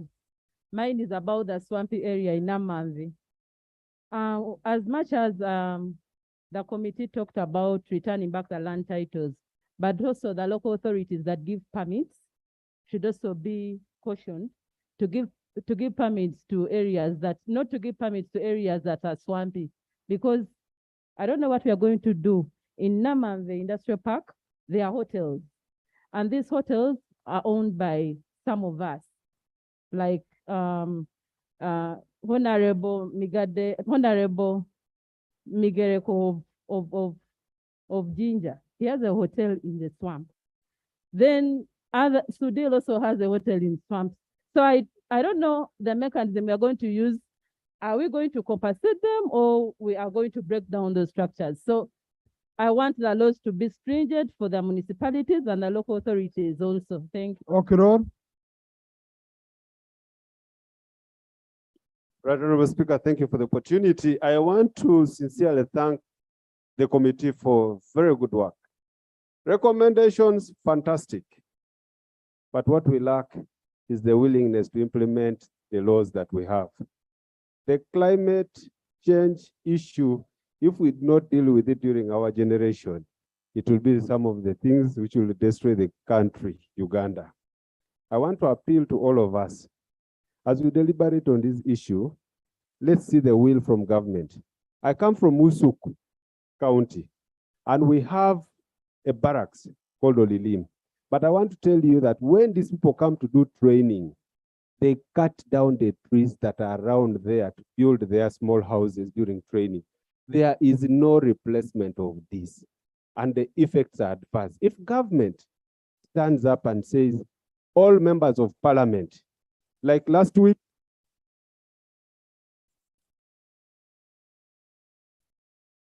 DP, Chief Whip. Okot. Thank you very much, Right Honorable Speaker. Right Honorable Speaker, I thank the committee. Let us look at the drivers to this degradation. I look at taxes. Most of our districts, since they have limited means of enhancing their local revenue, they go slow in implementing or in enforcing some of these regulations. They give permits to ensure that they raise local revenue. So there we're having challenge.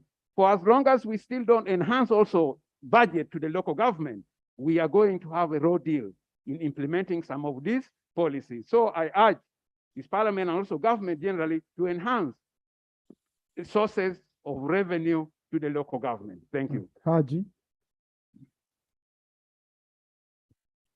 Finally, thank you, Right Honorable Speaker. Right Honorable Speaker, we have a challenge in this country where the law is applied selectively. Recently, there was public outcry on the shores of Lake Victoria, where Sudil Ruparelia was pouring sand in the lake. NEMA was notified, and it reached at the scene. When it was told that there is above, it went away. Up to now, Sudil is constructing in the lake. NEMA itself should be questioned, and maybe we have a committee here where it's supposed to report, and we put it at the task explain under what circumstance is the law applied to the poor, and when it comes to the rich, they are exonerated too. Right, I have an area where you don't allocate yourself more time. You don't, please. Kumi. I would be selective if I do. If I allow that, I would be selective, Honorable. Yes, Kumi. Right, Honorable Speaker, somebody was asking for a solution to people who are constructing in wetlands. Let us impose heavy taxes on those who have already constructed on what? Wetlands. For instance, we can say per annum you pay 200 million wetland tax because you had already what? Constructed. Because we already have people who have put there, they are what? Building. For instance, in here, Namave, you'll run away, you are celeb. Let the tax be the one to drive something out, and we use that money for other purposes. Two, the issue of charcoal that we are using. Let us get cookers at a reasonable price. Let us drop the taxes. Let's make it affordable to get this what? Cookers. Those who are in the wetlands, can we give them alternative livelihood? Because my agri people who are in the wetlands cannot just live like that. Some people were given all the wetlands by their parents. So where do they go? So the best thing to do is to give them money as capital. They go for other business. Then things will go. Mteroko, then Okotogo, then our champion. Thank you so much, Right Honorable Speaker, for the opportunity. Right Honorable Speaker, I wanted to address myself. First of all, I want to thank the committee. And to the Right Honorable Speaker, we are seeing in our government, there are no coordination of MDAs. You find that there is an agency. For instance, today we met the Physical Planning Authority, Physical Planning Board. And you find that they give a directive that that person shouldn't build in a wetland. You find the police do not enforce. So really we need the MDAs to coordinate in tackling of this issue. And two, why are laws in this country being selective? The rich people are building in wetlands every day and night. But when the poor goes, it becomes a problem. And moreover, there is a lot of corruption in government offices, Ministry of Lands. When you go to NEMA, they are giving even land titles. The Right Honorable Speaker and honorable colleagues. But Honorable NEMA does not give land titles. No, I'm saying they give. Okotogo. Then Achon. Mr. Speaker, in 2021, we passed National Climate Change Act. And we gave the minister to appoint the date of commencement. That one has not been done. So the minister must tell us why it is not done. Members of Parliament, Africa contributes 0.0% of China contributes more than 50%. We must be demanding for reparation. We must be paid. We are victims. As Parliament, we must demand for reparation so that we can ensure that our climate is protected. Mr. Speaker. Thank you. Achon. Thank you very much, Honorable Speaker. Honorable colleague, our small village, let us give ourselves a task to plant at least a tree in front of our kitchen. It would show a good example, we as a leader. Secondly, Honorable Speaker, you see in this country, there are laws. Let the tree planting, the law should not defeat us. Tree does not talk to human beings. It will talk to the rain and God alone. Look at in northern Uganda, people are cutting down mango trees. Mangoes are fruits which help people. But if you look at now, mangoes are all gone down. If you look at the shea trees, it's all gone down. These are the things which feed the people. So, Honorable Speaker, we need to really work very hard in this kind of situation.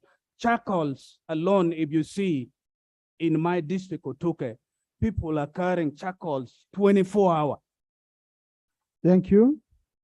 You see, today I was reading an article in the Daily Nation of Kenya, and this professor was focusing on an important topic concerning gas legislators. He said all legislators all over the world are asking for water connectivity to. But very few of them are discussing the question of the source of that water. And in very, very few years, not very many, he said Kenya, if they don't take intervention, because he said they have around 400 and something, you know, there is a way they calculate their scientific stuff of content of water. Yeah, but that sounded little. So that's why I didn't want to commit myself on the figure. But the issue was that we must address our concerns if we are to look at having water for our communities in the future.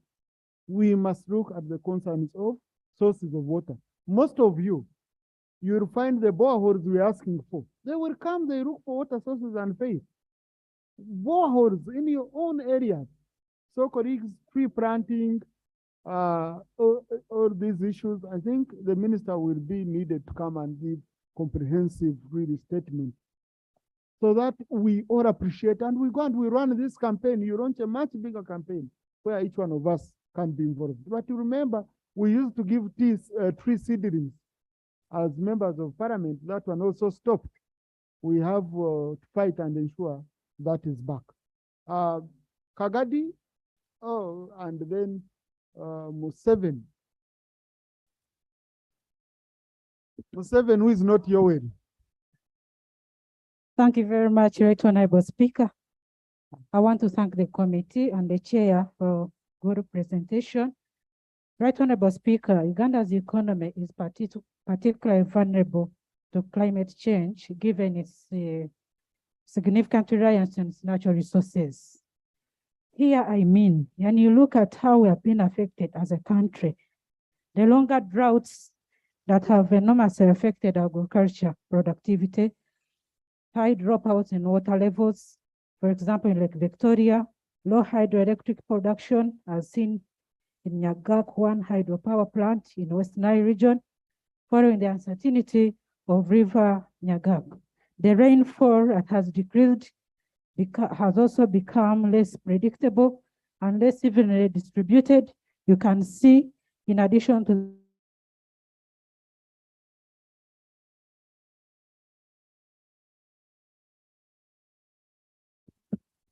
Thank you, Right Honorable Speaker. My name is Museveni. Right Honorable Speaker, I don't know whether if I'm protected. Honorable Chibadia is saying the court didn't I don't respect know. the name Museveni, so. Thank you, Right Honorable Speaker. I thank the committee for the report. My interest is where they recommend for tree planting outside the forests and the reserves. Right Honorable Speaker, if this parliament can introduce a new law on tree planting, especially compulsory tree planting by all other Ugandans, at least there can be a change in this country. If it is necessary, we can introduce even new law so that every Ugandan plants like 10 trees, at least in the year or per season, that is half a year. Because the trees, we are losing the forest cover because of human activities. So if Yes. Honorable Pachuto. Thank you. And then Right Honorable Koroni. Speaker. Right Honorable Speaker, I totally agree with the committee report that Ugandans, we must take up tree planting And that's why I removed a motion in the last session. Right Honorable Speaker, where I do not agree with the committee is when they say that government should move to gazette or create boundaries in the forest reserves.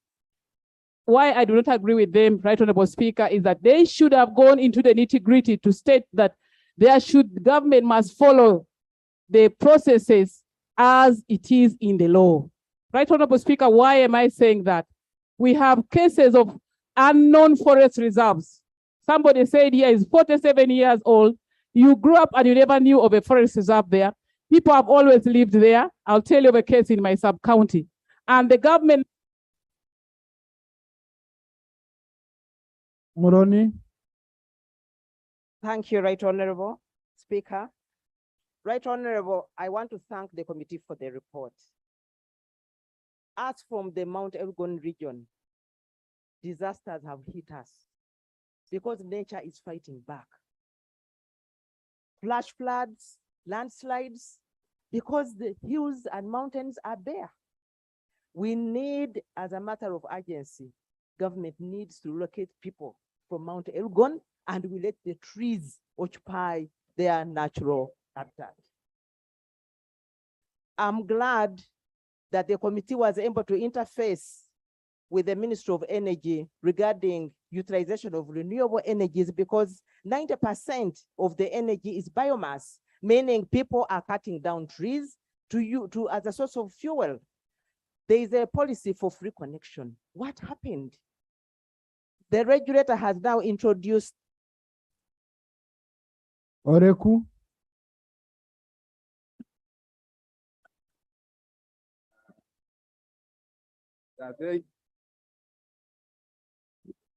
I thank you, Right Honorable Speaker. My name is Leku Joel from Telego West. Right Honorable Speaker, I'm bringing two issues. One is the net metering policy for the renewable energy installations in the country. We do not have a policy that allows somebody who has excess power, for example, on solar to sell to the grid. And we do not have a policy that he can also buy. So I'll urge the committee to incorporate the net metering issue as one of the issues. Then there's the issue of incorporating renewable energy into the buildings of this country. If you can clearly see what happens now, if power goes off in this city, everybody runs to put up a generator. A lot of noise. Bashi. Thank you very much, Right Honorable Speaker. Followed by Madio Koro. Right Honorable Speaker, it is very hard to comprehend issues of climate change without delving in deeper details into the population demographics of our country. Some deeper insight into this will help us to exhaustively discuss the alternatives. Honorable Speaker, total fertility rate in Uganda today is about 5 children per woman, one of the highest in the world. Now that combines with the high libido among our youth,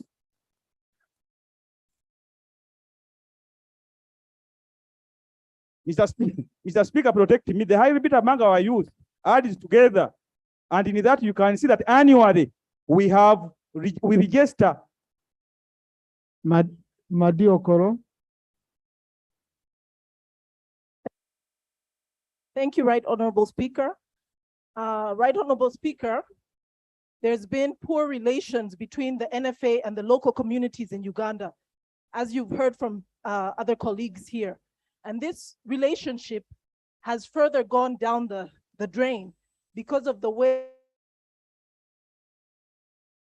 district of Madiokolo, there's a forest range called Laura Forest Range. And nobody knows how NFA took charge of this forest. And people it's charcoal burning or charcoal collecting or firewood collecting is done in a very unclear manner. Some people are allowed to collect charcoal, others are not. And so it's led to a lot of discomfort amongst the people. Recently, a lot of people were driven out of the community. And so there's a very poor relationship. As you've heard even from other colleagues, we need to come on the ground and see. Rampara. Thank you, Right Honorable Speaker. I'm also standing to appreciate the committee, what they've done, but I will emphasize one point, that as government, we need to go back on the drawing board and redefine the boundaries of our forests to avoid the conflict that is ongoing between NFA or government and the communities. Because we know very well that these boundaries were put in place far back in time, and the population has grown. But at the same time, we still need this forest in areas where they're supposed to be. So for that reason, to avoid conflict, as government, we must come and lay on table and redefine our boundaries and see where there's need. Because some of the areas that had the forest have grown into cities and municipalities, and therefore have relocated the forest. I pray that we give this the attention it deserves. Adrico. Yeah, thank you, Right Honorable Speaker, for this opportunity. Procedure. Mr. Speaker. Procedure. Yes, this parliament adopted the mask as an instrument that we must all have. And when I look, especially the other side, a number of colleagues have been, Mr. Speaker. Colleagues, a member is protected. Thank you. Colleagues. I noticed that the chief whip on the government on your right has whipped all the other a number of other members not to put on masks. May you guide whether masks have been officially suspended so that we can all enjoy our freedom. Thank you. Yeah, thank you, Right Honorable Speaker. Adrico, please. Honorable Segona, I hope you are not talking about the presiding officer. But colleagues, you remember, I think around 3 weeks ago, I told you because of the distance I have from you, I can feel you, you know, and you have a chance to move out, you remove a mask, you feel some fresh air. Me, I sit here for 5-7 hours when I'm suffocating. So that's why I moved. So colleagues, please put on your masks.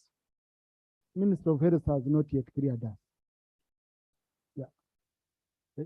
Put on your mask. And I think it is important to go on record that the chief whip didn't whip his colleagues to remove masks. It's very, very important. Some First of of you all, I come want with this the new committee. ones. And Right Honorable Speaker, it's true, community are suffering. At my constituents, NFA claimed they have 26 forest reserves. But if you go on the ground, they're not sustaining the community and it ally with the rich people. Then after demarcation, you will see after a few days, around 10 people will come and claim the area, they'll give to the other people. This means the community are suffering. I'm requesting you to give us the opportunities, the member of parliaments, to go on the ground and sustain the community. Thank you, Right Honorable Speaker. Thank you. Kagwira. Kagwira Stephen. Thank you, Right Honorable Speaker. True Honorable Speaker, we have good laws and policies. The key word here was implementation. Right Honorable Speaker, the issue should be addressing is not even the policies and laws. We have them really sufficient to make us move. But what is important is who and what is frustrating implementation in this country. Who is frustrating and what is frustrating? Because whichever thing we talk about in Parliament is about implementation. Let us, Speaker, have time and look at all these things generally and say who is the enemy of this country and what is the enemy of this country. Thank you. Thank you. Ababiku. Then Bugangaizi. Thank you, Right Honorable Speaker. Right Honorable Speaker, my observation on this matter is Ugandans are ready to take action, except the government is not consistent because of the method of implementation. My proposal is let government bring the implementation plan to this house so that we discuss it, own it, and we join government in the implementation process. Thank you so much. Thank you, Pagangaize. Then Joyce. Thank you, Right Honorable Speaker, for giving me this opportunity. I'm Gaba Aisa, representing Bugangai's East Kakume District. I would want to appreciate the chairperson and the committee for the good report they have presented here. And I support you, Right Honorable Speaker, for what you've said. It's high time government should gazette forested areas. At the same time, people have already settled in places, like you had said, in different towns, in different areas. You find now it is the time they are coming up telling people that this is a forest reserve. People have spent 30 years, 20 years, like in my place, we have a place called Karangara. People have spent there like 20 years.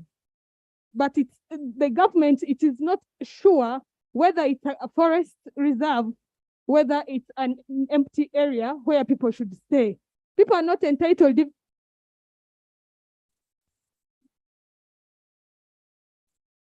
Thank you, Right Honorable Speaker. I also want to thank the committee for the smart report. Right Honorable Speaker, I concur with the committee on the issue of increase in population. Right Honorable Speaker, we have a problem between NEMA and the local councils or the city councils. As city councils give land title to people who want to settle in the wetland, the NEMA people come and destroy whatever they have put. There is also a problem with us, Right Honorable Speaker, that we the leaders want to shield the people who settle in the wetland. So it is now our cardinal role to go back and sensitize the people and allow NEMA to do their work. That is the only time we shall see that we shall. Thank you. Thank you so much, Right Honorable Speaker. Binji Patrick Nyanzi Butemba Chankwanzi. I want to thank the committee for the report, but specifically I will address myself to part 6.6, transitioning to clean, reliable, affordable, sustainable, and efficient energy. Right Honorable Speaker, about 2 months ago, the Honorable Minister was launching the use of liquefied petroleum gas. And the Honorable Minister promised Ugandans that the cost of LPG is going to reduce drastically after scrapping off VAT. About a week ago, I was refilling my cylinder and the cost had drastically increased. That is issue one. And also to reiterate the Honorable Agnes Chirabo, what she put across, the Honorable Minister, still while launching LPG. Basil. Thank you, Right Honorable Speaker.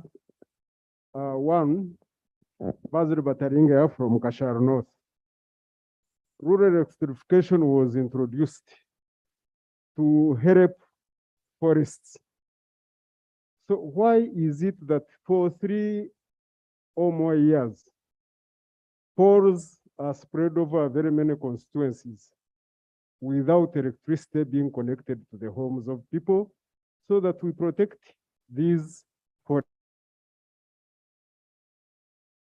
Secondly, we live astride the equator. Why is it as a country that we are not investing very heavily in solar energy? I beg to move. Oseku.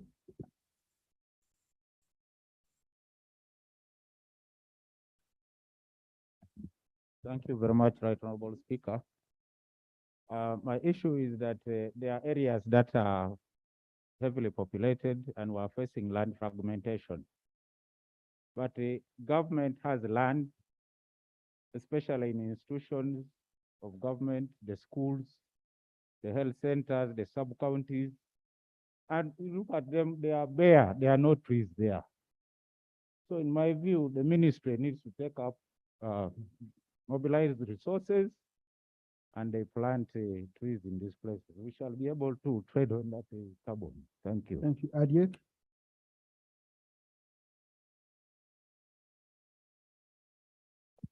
Thank you very much, Right Honorable Speaker.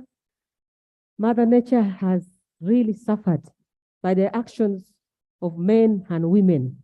Right Honorable Speaker, I have a suggestion that besides planting trees in schools that we have seen bare, having no trees, I would suggest that we engage the children. Each child going to a day school should be given a seedling to go back and plant in their homesteads. I know with children, when they are given the chance, they will actually take the trees as theirs and they will protect the trees they have planted. So as the children grow, the trees will also grow with them and they will protect the environment. So that is one of the suggestions that I would like the committee and this parliament to really approve of, so that we see our environment being protected by the innocent children. Sir Kabira? Followed by Linus. Thank you so much, Mr. Speaker. I have two issues. One, I want to seek for clarification from the chair of the committee on whether if land titles of the registered proprietors are cancelled, whether government will compensate. Two, I'm only worried as well if it will not be a bonanza for the land grabbers. Right Honorable Speaker, in 2006, I lost my land to the late General Eric Tumine. Out of my 660 acres at Koge, only 46 was forming part of the forest reserve. It's cancelled, and then thereafter, he made a title and carved off only 46 that was forming part of the reserve, subdivided the remaining land, and then sold off. So I'm very afraid. Honorable, I'm constrained for such information to be on the record of Parliament when you know that the honorable gentleman cannot be here to clarify, okay? And we can't call him here to clarify. We appreciate your situation, okay? We appreciate, but humbly allow me, I request clerk to expand it from the record. It's difficult for me as a presiding officer. It's a strong allegation on an individual. No, please, Honorable Linus. Honorable Linus. Oh, thank you, Right I Honorable. would advise it should be a court matter. There is his estate. You handle it. Once court has pronounced itself on it, then I can be comfortable. Okay. Honorable. Thank you, Right Honorable Speaker. In Kiriandongo, we have a forest reserve called Kaduku, and it's Kaduku Hill, and the UPDF has gadgets on the hill. However, the UPDF soldiers deployed there are the ones involved in burning and selling of charcoal. So when local leaders rise up, they become ruthless. So I request the authorities concerned to see through this matter, such that our forest reserve is protected. Thank you. Honorable Minister. Now, rope, I will allow a little of this, but colleagues, please. You see, on committee reports, I don't usually say you side respond. I usually give it to the minister because all sides, it's a report of the House. I usually give special attention to rope and team when it is from government side presenting, and therefore they are supposed to be responding. But the one of the committee is signed by the shadow minister for energy, the members of the opposition. So it's all our report. But since Honorable Chivumbi is acting rope, let me allow him to say something on this. Honorable Speaker, thank you. One, what the report didn't give us is an audit of all other parliamentary resolutions. Because we've been at this issue for some time. We have spoken and made resolutions. To what extent have they been implemented? And I think the report didn't give us that. Secondly, I hear people want to go on a long campaign of tree planting, but you have been very clear. There are standing forests that are being destroyed every single day. So why don't we first concentrate on protecting a standing forest before even go into any tree planting? NFA is the #1 destroyer of standing forests. They give permits to where a forest is, it is cut, is planted with eucalyptus. So before we audit the full, if we have had NFA for some time, can we audit it, its impact? How many acreages did we have on square miles of land before NFA and what we have with NFA? So that we know whether there is value for money. If I had the authority in this country, I would ban it within a minute because it has led to a destruction of forests. Secondly, to the minister, you are a regulator. Where are the regulations on these issues? For long, and you are an activist on this side. When we take up government positions, we should take some of our credentials, that other side, and help. That is the only way we make a difference, why people justify crossing. But if you cross and you also join business as usual, so what important? So my urging to my good sisters, my good friend, is that you can fast track the regulations very fast. Lastly, to the Minister of Works, we had an earlier suggestion where we are building a new tarmac road. Alongside it, let us plant trees. Because we can use the same borrowed money, the same loans to say, as we plant new roads, we should have forests. I once drove through American, courtesy of US government, around 11 states. Each state you go to, alongside the roads, it's beautiful, it gives you good driving, and I suggested you combine with the prisons. You prisons can go and plant trees, and so you can have a cross-cutting rich ideas on how we can restore the environment. And I beg to move. Honorable Minister for Roads, before the one of environment comes, you wanted to respond on this? Thank you, Thank you very much, Honorable Speaker. That one of all the roads we are doing now are planted with trees. The problem is sustainment. You plant them, then people cut. We have had a problem, for example, in the north. We tried to restore the cashew nut trees. But even before they could reach flowering time, they were harvested by people for charcoal. So the problem is, I think we need also to continue educating our people, but that has been established. For every new road, there must be tree planting. Yes, Honorable, these are issues where you need to involve readers, because you see, when you involve readers, it becomes much easier. But MPs are always complaining that we do projects in their areas without even informing them. Yeah, there is an MP who told me a rival was distributing items from NADs in their constituency. So it becomes difficult for colleagues to follow up. So let's engage readers, and leaders also, let's now pick interest. When such projects like the minister has said, when they are doing a road in your constituency, also go, the one we are talking about today, go and ask where are the trees. So there is a road reserve area where we would include all these trees.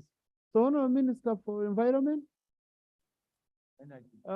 there is a procedure matter. Thank you, Right Honorable Speaker. Right Honorable Speaker, in 2020, Cabinet had a resolution of the 4 million trees to be planted. And the late was supposed to champion that. Late Olanya, Right Honorable Olanya. The minister knows it very well, Right Honorable. In the same spirit, Right Honorable, there was the position of the tree fund. So as the report from the committee was being presented, we expected the committee to hint about the tree fund.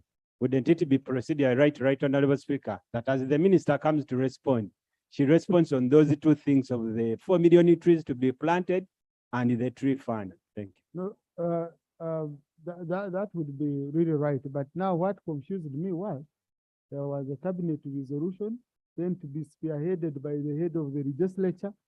You see, that's I think he was launching. For example, colleagues, you can have your own initiative. I personally, I've already planned what to do on my birthday on 10th of November. I'm going to plant 10 acres of trees with Rotary. And the Rotary has arranged with the church, with one of the churches, I think in Mukono. Yeah? And I'm funding for those trees to be looked after for 2 years. I will plant and I look after the forest for 2 years. So you see, I'm not cutting any cake. I'll be planting trees. So it depends. We can have a meaningful life around what we do every day. Yeah? So instead of buying a Nyega ticket, you buy a few seedlings. Yeah? Or we can say everyone who is supposed to go to Nyega, you first plant 10 trees. Yeah? And then people like Soroka Yembaia. So, Honorable Minister of Energy, you had a minute? Because mainly I want Minister of Environment. Right, Honorable Speaker, a number of issues have been raised about clean energy and specific questions were asked. For example, there was a question of LPG promotion.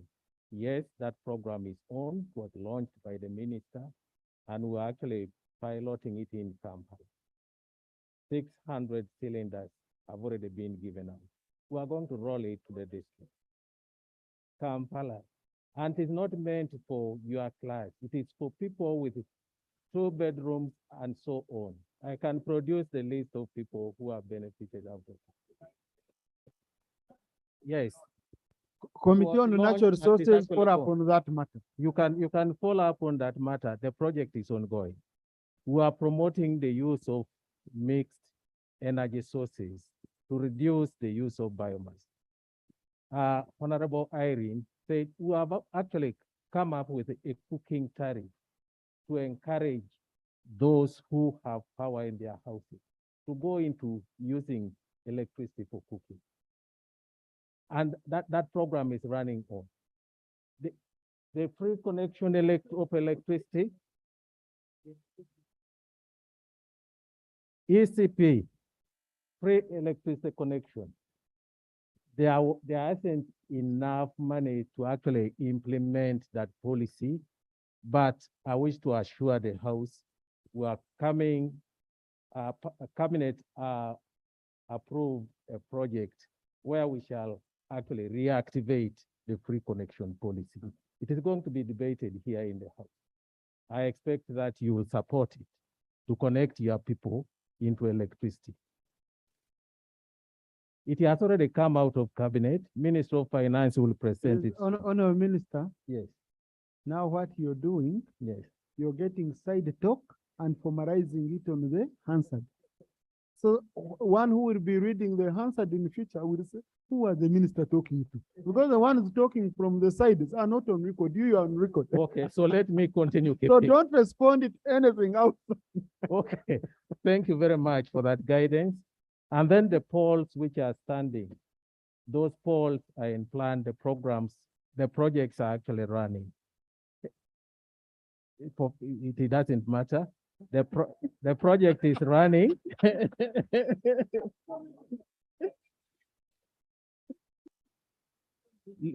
Now, please give me time to. Yes, I submit that yes, those poles are standing and the projects are ongoing. It is because of COVID that we're not able to acquire certain materials which are imported into this. Honourable Minister, we are waiting for a statement on the performance of REA, which was promised by your senior minister. So that's when we shall discuss those issues. So we shall actually in detail. discuss that one. So Okay. the use of solar, every household, many households, more than 38% of the households are actually on solar, solar electricity, and we are promoting it. So in essence, the Ministry of Energy is actually moving forward to popularize the use of sustainable energy and clean energy for applications at household, also at industrial level. Thank you. Thank you. Honourable Minister for Environment.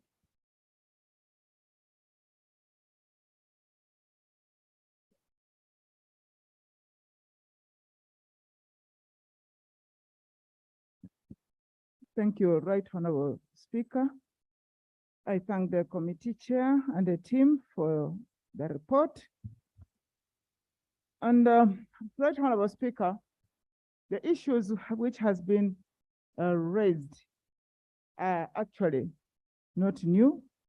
As government, we have been engaging the committee and we work very closely with each other. However, for the benefit of the issues raised, before I can proceed to honorable members of parliament concerned, allow me to respond as such. That one, we as government, when we are talking about this environmental undertaking, we have actually involved the matter sectoral approach. My colleagues in other ministries, and for instance, Works has just responded. We are working closely, they are doing their part. Minister of Education is doing their part. Churches, cultural institutions, civil society, the youth, we are engaging them in the restoration. We want to let you know that the Climate Change Act was actually enacted in 2021, and we are supposed to bring in place the regulation to operationalize it. I want to report, Right Honorable Speaker and colleagues, that the work has been started on. The team, the committee has been put in place. The consultation is on. In judging, we have gone about 30% of putting in place that regulation. The bottleneck, which we still are battling with, as you are aware, colleagues, after recovering from COVID pandemic, the budgeting part of it to enable us go as fast as we should have done, curtailed us a bit. But I want to say that we have made progress on that, and we are actually more concerned that that affect our environment.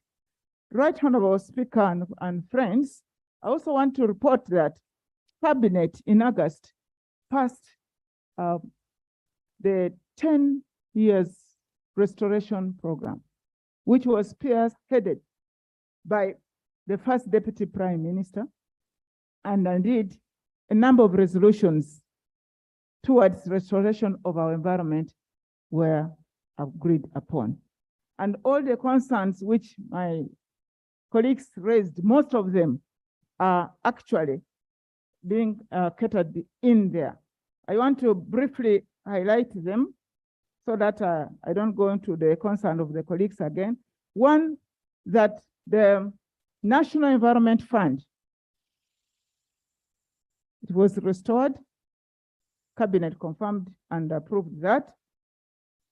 Enforcement arm, the Uganda Police Force, environmental force, is going to be beefed up with the UPDF, and we are going also to train some guards to help us enforce the laws, which actually, as you know, we have them, but the enforcement arm was a bit weak. And that one is going to happen, is one of the resolutions we have. And I want to tell you that once we have the funds which has been authorized with finance, we're going to do much more than what we are doing currently. Amongst them is boundary opening, friends, restoration of degraded wetlands, already cut down forests. But let me also be on record on this, that friends, if we, the people's representative, who are supposed to protect, we are actual trustees in the Constitution to the protection of the environment. If we can come and again urge that we cut down, we bring motions to cut down the existing forest or to turn it, degazette it, it defeats the purpose. My humble prayer, colleagues, that we should be the very ones really protecting this environment. They have no trees. We have already records. We have in our records that Atlas, I remember I've been around in this parliament for a long time, for a while, actually not very long time, but we had even under Dr. Ariamanya of NEMA, the Atlas was given to members of parliament, and we have them. We are working actually around the clock with the help of our development partners to bring copies so that members can appreciate this. We are not just inventing the wheel. These existing boundaries do exist and is known, only that they were degraded, they were encroached on, and now you cannot see any tree. Most of them actually, to tell the truth, friends, let's be very sincere with ourselves. Most of these places had thick forests, which has been actually degraded. My sister, I wish you could let me run through with the help of protection from my right honorable speaker, that these forests were thick and it was our very own people. Because of politics, sometimes we fail to tell the truth. But I ask you kindly, it is not that only one section of people are degrading. I think all of us have fallen short of God's glory as far as protecting the forest is concerned and environment. Let's take it on that.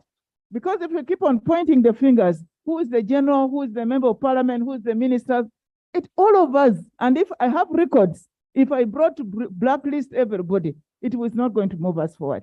Let's just say, it must stop now. And now we protect, first of all, the existing forests, and then restore the ones which has been degraded. Friends, Honorable Speaker, we need to protect our environment if we want to have sustainable development in this country.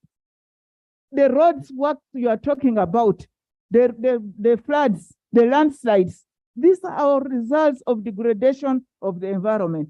And this has been also clearly highlighted in the report of the committee.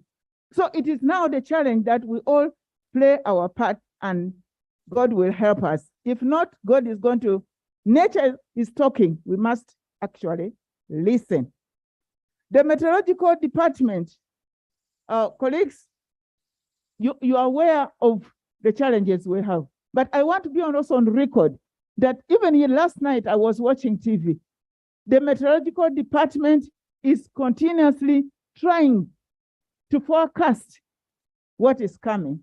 It might not be 100% accurate as it was raised by Honorable Kotogong, but meteorological department has the forecast given to our people. We shall try to improve on the information relayed, and that one should not be something which deters moving forward.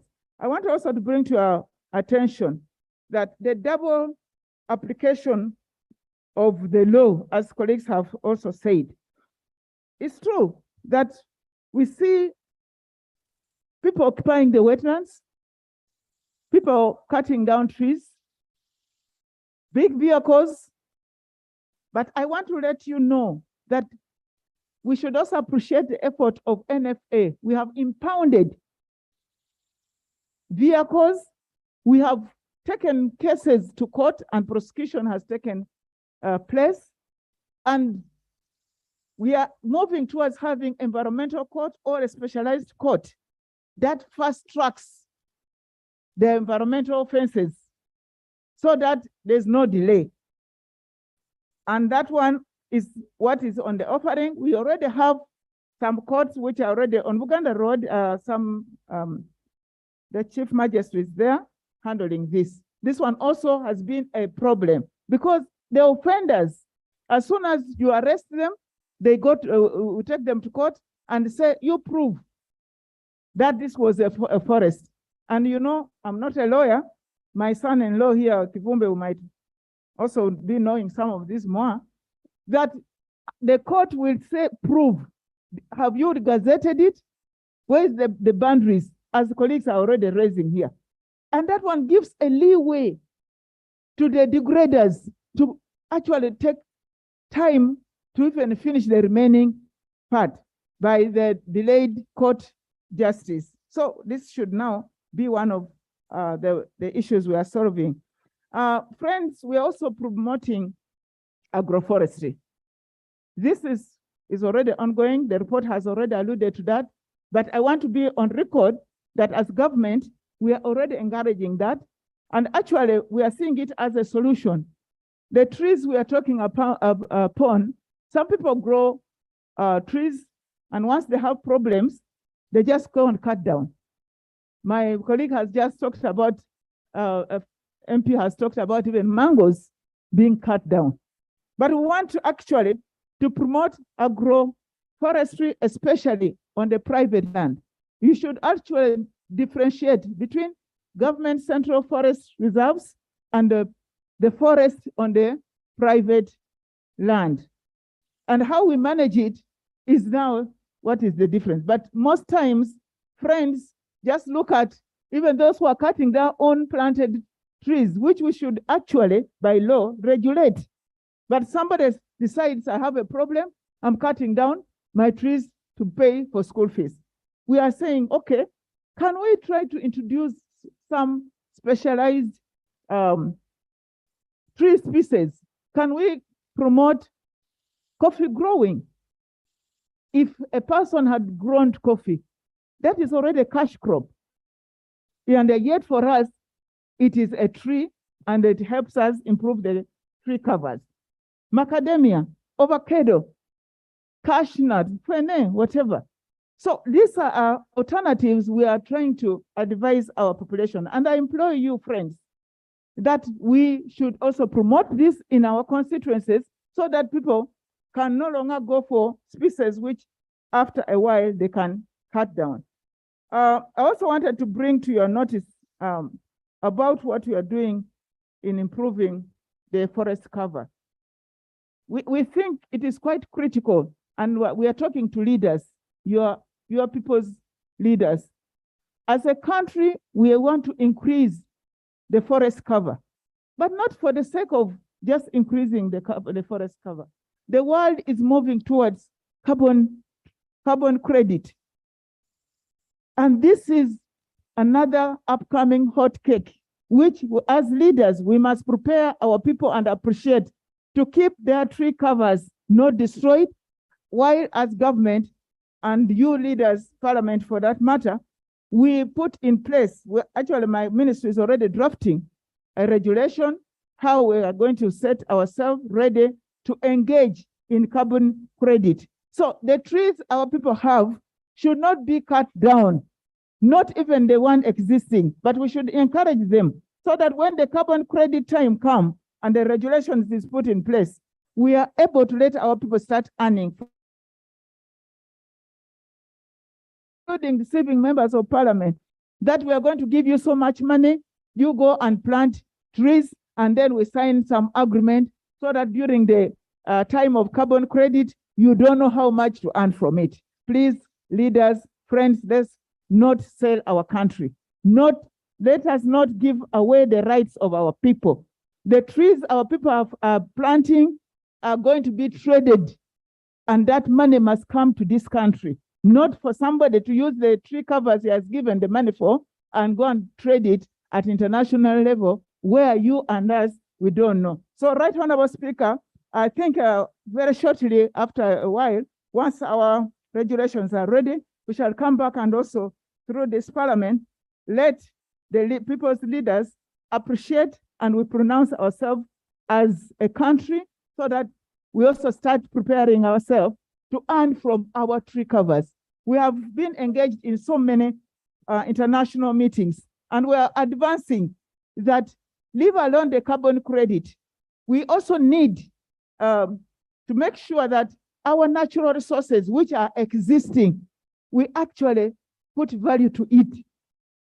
Because most times we don't know that the water bodies we have, the wetlands we have, the mabiras we have, which are existing, are doing a great work in regulating the green gas. And we don't know the value attached to that.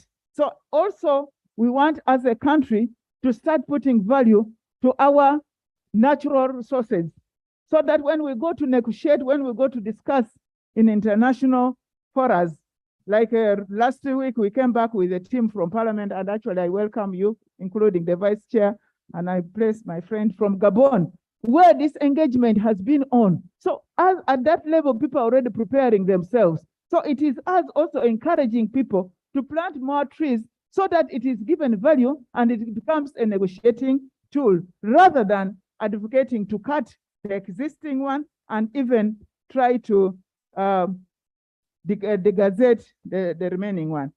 Right, Honorable Speaker, you also allow me just respond to a few of the... Conclude, Honorable Minister. The honorable members, you have raised so many pertinent issues. Some I gave the first summary thinking it will fall in those. I think the issue of Kavera, for instance, you know that Kavera is one of those worst hard plastic things. Mr. Speaker, the law which we put in place, put a band 30 microns and below. That is what the law we have now. As government, we are going to move, unless we have the law put in place. The Attorney General is also advising on which laws, how we to put it, so that maybe we can have a total ban. Or if there's recycling, as some people want to advocate, how is it done? What is blocking the drainages is the plastics. Maybe one time we should soon even start thinking. By the way, we used not to have even plastic bottles for soda, not for water even. We go to Rwanda, we don't have these plastics. What is wrong with us, Uganda? Can't we ban this? Can't soda go back to the bottles? Can't these bottles go back? But as we are preparing, we shall come for your support, because it is this house that should help us finalize this. We are looking in that direction as a government so that we have a clean environment. Mr. Speaker, I think also I want to say the issue of corruption. Corruption, as a country, we must agree that it has eaten across everywhere. So the morals starts with you and me. It starts with you and me, friends. How are we not taking bribes? How are we not even forcing ourselves to give others to be bribed so that we get our way? Because if a member of parliament goes and talks to the forest officer in Mukono, he wants the land and gives maybe about 5 million. What do you expect? Both of us, of you, the giver and the taker, you are corrupt. So this is something as a country which should also be addressed as we try to protect our environment. Mr. Speaker, as you allowed me to conclude, I think what is now supposed to be coming as I conclude is that we are looking towards the gazetting. The central forest, the forest covers which are under our jurisdiction, because there's challenges, the legality around it. We are even moving towards having maybe the titles around it to cement it, but it is a process. It cannot be right now. The land titles which have been cancelled, friends, it is because we are collaborating with the Ministry of Land We work together with them, with Attorney General and other stakeholders. The Prime Minister is is heading all this. Not in responses, please. Honorable Minister, go ahead. Thank you. So these are undertakings. I think, colleagues, it will move us to another level. We appreciate that things have not worked very well, but we should start somewhere. We should really say it is enough and enough, all of us. And then we go into action. And I think the beginning of everything, once the 10 years restoration program, which includes funding, the funds, the source of fund is already cleared. And that is what we are missing. That is what is missing in action. And I think we are on the right track. Right, Honorable Speaker. Honorable Minister, go on. Please. Thank you very much. Right, Honorable Speaker. And friends, I do appreciate all your constituency concerns. We had actually even planned to have members of parliament all be given 3 seedlings. But the funds, this house, my kind request is that can we put funds for 3 seedlings so that each member of parliament, at least you can go with 50,000 and you lead by example, or you let the constituency see you practically engaged. So if we don't have that fund, last financial year, it was removed. The committee did its part, right, Honorable Speaker, but along the way, we lost it. We ask you kindly, colleagues, Parliament, if we really want to walk the talk, please provide the fundings. Then we shall tighten the implementation.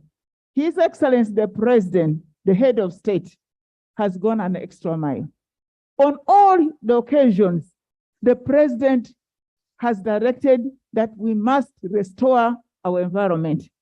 Those who are in the wetlands, in the forest, should be evacuated. Unlike what colleagues are saying, we are even standing by that. Presidential directive will be implemented. However, I want to be also on record that we shall have a human face to that by giving an alternative source of livelihood. We are telling those in the wetlands, friends, can you live and then we give you fish farming, for instance? Can you get engaged, those who are around the forest, in beekeeping, alternative sources of livelihood? But we want the will and then the willingness of our people with the voice of the leadership advised to leave our encroached areas. Because if you come here and then again you say, where are my people going? Where did they come from? Thank you, Honorable Minister. Thank you. Thank you. Thank you. Honorable. Thank you, Honorable Minister. Honorable Minister, we've done our part as a parliament. The bigger part is for you. We have even, like you said, for us, we ensured you get money appropriated to you. So it's up to you to go and engage the executive and say, Parliament has done its part. They have appropriated the money, show seriousness in protecting our environment. Because you see, when you say we give you money, we have done it.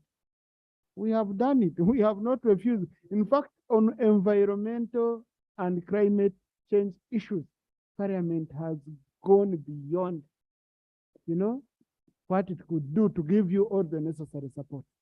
So now you need to convince the executive to take all these issues. And you can always count on the support of Parliament. That one is always guaranteed. So colleagues, we have discussed this matter for long. I now put the question. I now put the question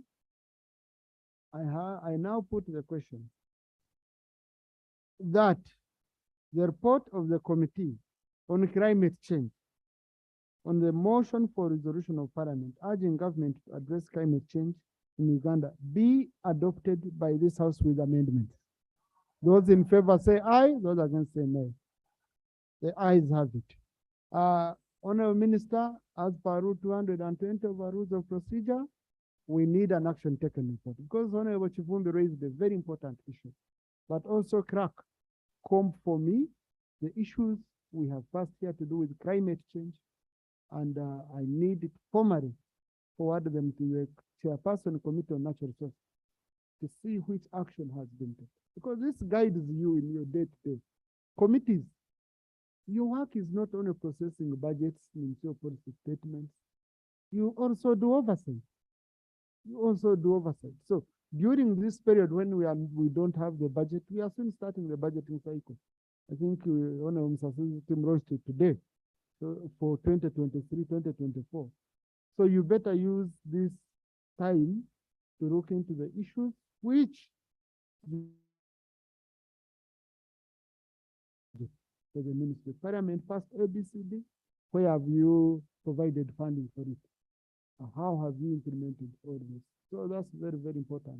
That's the best way we shall ensure that parliamentary resolutions are implemented. So with that, colleagues, I adjourn the House to tomorrow at 2, where we shall be paying tribute to the Queen. Thank you.